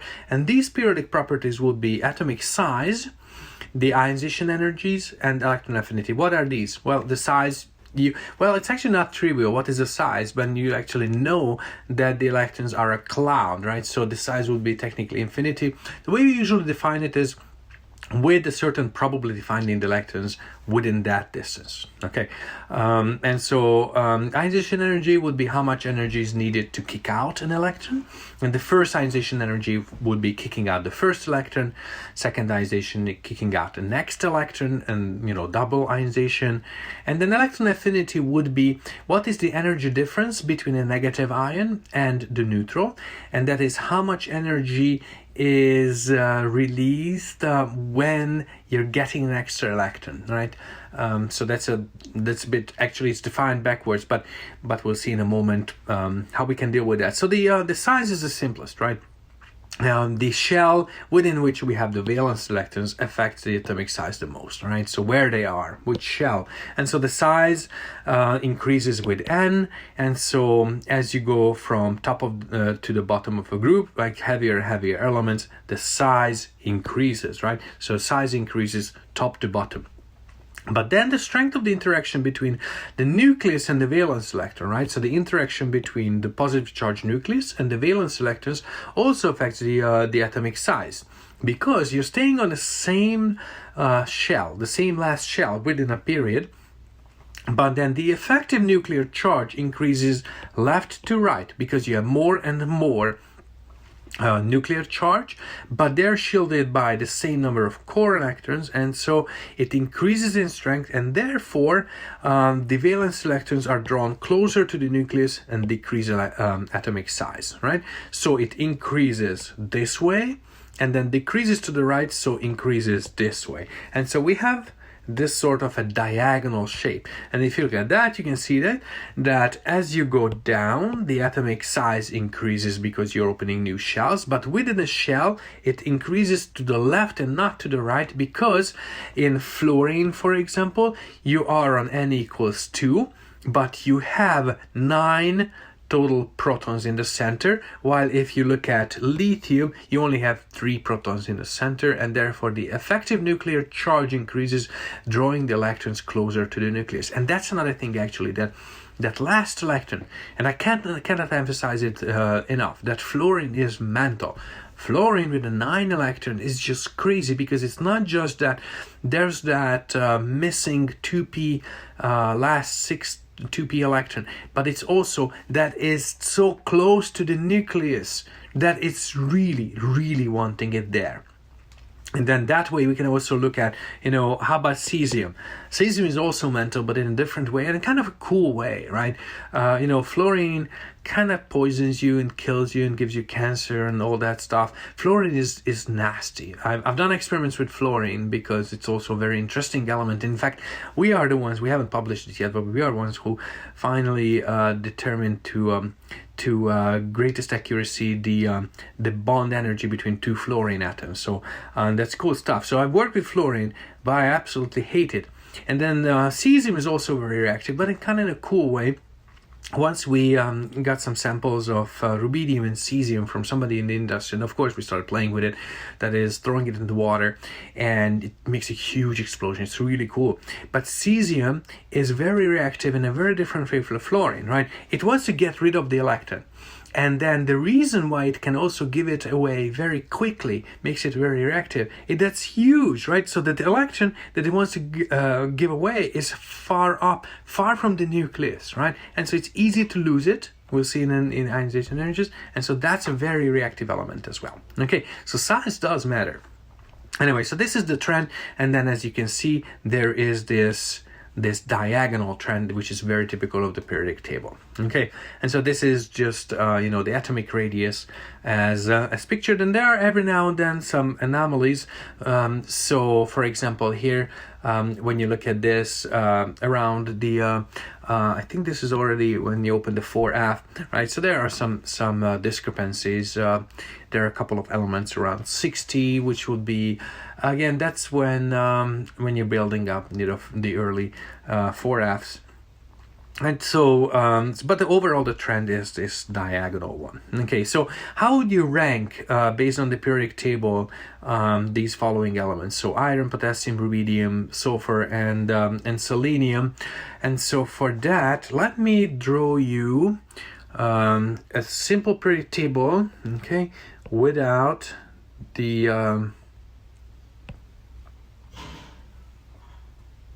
F's. All right, so this is where we are. So where would I put iron? Goes here, right? Potassium, same period here. Then rubidium goes underneath it. Okay, sulfur is here exactly, right? And then we have selenium, which is right underneath, right? So this is a small little periodic table, and so now we can right away look at the atomic size trend. You see that they get larger along this extent. So this guy is the smallest, then iron, then potassium, and the largest one would be rubidium, right? So increasing size would be then sulfur is first, selenium is second, iron is third, potassium is fourth, and then rubidium is fifth in size, right? So once you know where they are on the periodic table and looking at this diagonal trend, you can totally place them in terms of size. Next property we want to cover is ionization energy. So ionization energy is the energy that is required to remove an electron from a gaseous atom, okay, or molecule, right? And so what we have is the energy of the ion minus the energy of the neutral. Yeah, okay. Energy of the ion with the electron far away, but anyway, that cancel out, but whatever. So formation would be taking an atom or molecule in the gas phase and then kicking out an electron from it. The more strongly that electron is held, the higher the energy, right? So trends, as the valence electrons are farther and farther away from the nucleus, they will be easier to remove, right? And so the first ionization becomes smaller and smaller as you go down. Okay, and so if you go down in the periodic table, that overall there's a decreasing trend this way. Then next, if you go to the right within period, then remember that the effective nuclear charge increases and the electrons are held stronger and stronger. And so when you go like this, the electrons are held stronger and stronger. And therefore, you can see that it is true that our friend cesium, right, number 55, which would be even farther to the right. But even look at rubidium. Rubidium does the same thing, actually. So if you put sodium into, and don't do it, okay, safety-wise. Sodium you put in the water, it probably ignites the hydrogen, nice flames and everything. Potassium probably blows up depending on the size. And then rubidium definitely blows up. Okay, so you can see how the ionization energies decrease, and then rubidium is one that is very easily giving away its last electron, right, to become like krypton, right, climbing back up here, right. While krypton really doesn't want to give away its electron, it's very closely held, and so you can see that the highest ionization energies are here, the noble gases, right, but even then the ionization energy of the noble gases decreases. And then xenon is even lower down. And in fact, I do have some xenon in the lab in my lab because it has an even lower ionization energy. We can actually use it as a standard in some of our experiments because it has a lower ionization energy. And there's one more thing about it, but that's higher quantum mechanics, so maybe in a different course. So this is the trend in ionization energies. There's one more thing you can maybe realize, that the discrepancy between nitrogen and oxygen, but also between beryllium and boron. So there are, these are just trends. And so what happens is that there's a slight decrease in IE from nitrogen to oxygen, and then the reason is that nitrogen has a half-filled p subshell, and we've seen that it's good. Half-filled is good. It's better than right? It's best if it's full-filled, but half-filled is kind of cool too. But electron has one extra electron on top of a half-filled because right next to nitrogen, and so when you ionize oxygen, you remove one of those 2p, and then it will become, let's say, what is the oxygen ion, right? It would be 1s2, 2s2, 2p5, right? And then, what did I say? 2p3. Okay, so oh my God, so 2p3. And that means that it's exactly half filled like nitrogen. And so oxygen likes to lose that electron more than nitrogen does, it, therefore it has a lower ionization energy. Okay, so these ionization energies, of course, they will increase hugely with successive ionization, right? And then removing valence electrons is the most difficult. So if you look at helium, right? Then, well, these are the first ionization energies, but helium is actually not that interesting. But let's look at lithium. Okay, so for lithium, removing the first electron is pretty easy, right? Why? Because that's N equals 2 electron. It's the 2s1. But the next electron, removing that one, is huge. It's more than an order of magnitude, because that will be the 1s or 1s electron, right? That's down in the core. You don't want to do that.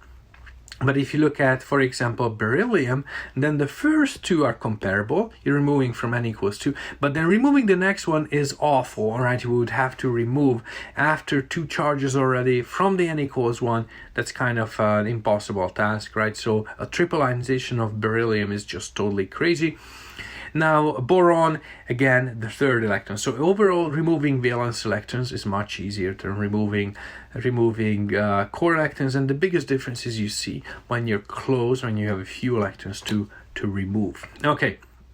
And then again, this shows how the jump is between for sodium, again, the jump between the first and the second ionization energy, because it's one valence electron with 2 valence electrons. In magnesium, the jump is between the second electron and the third electron, and so on and so forth. It's totally logical. Okay, so again, with the periodic table, let's rank these elements in terms of increasing ionization energy, and then again I will draw you a rudimentary periodic table, okay, like this. And I'm not drawing the back because there's still debated how far we want to go. And then where we have bromine, then we have fluorine, then gallium is going here, I believe. Potassium, that would be just below the line. And then what else? We have selenium, and then selenium is right next to bromine. All right,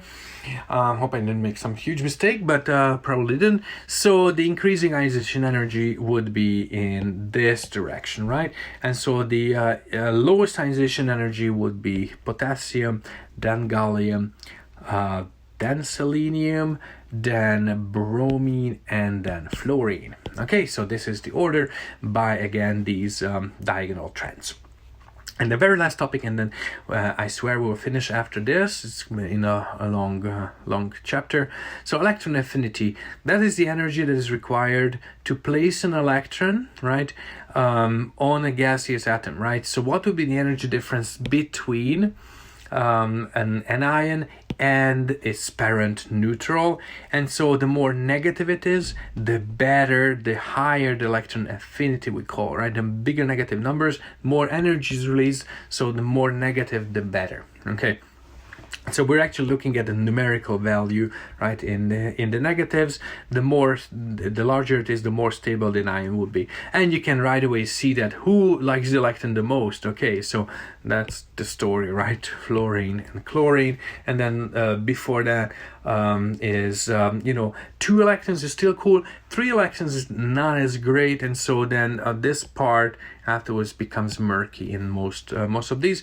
But for the most part, there is this diagonal trend again. Closer to the nucleus, we like it more, but again, you see that right away here it doesn't even work on this, because the fluorine has a lower electron affinity in absolute terms than chlorine, and that goes back to fluorine is actually a weird element quantum mechanically, and so there are some small differences there. But if you look at the difference between chlorine and bromine, then it would hold, right? So this is roughly it.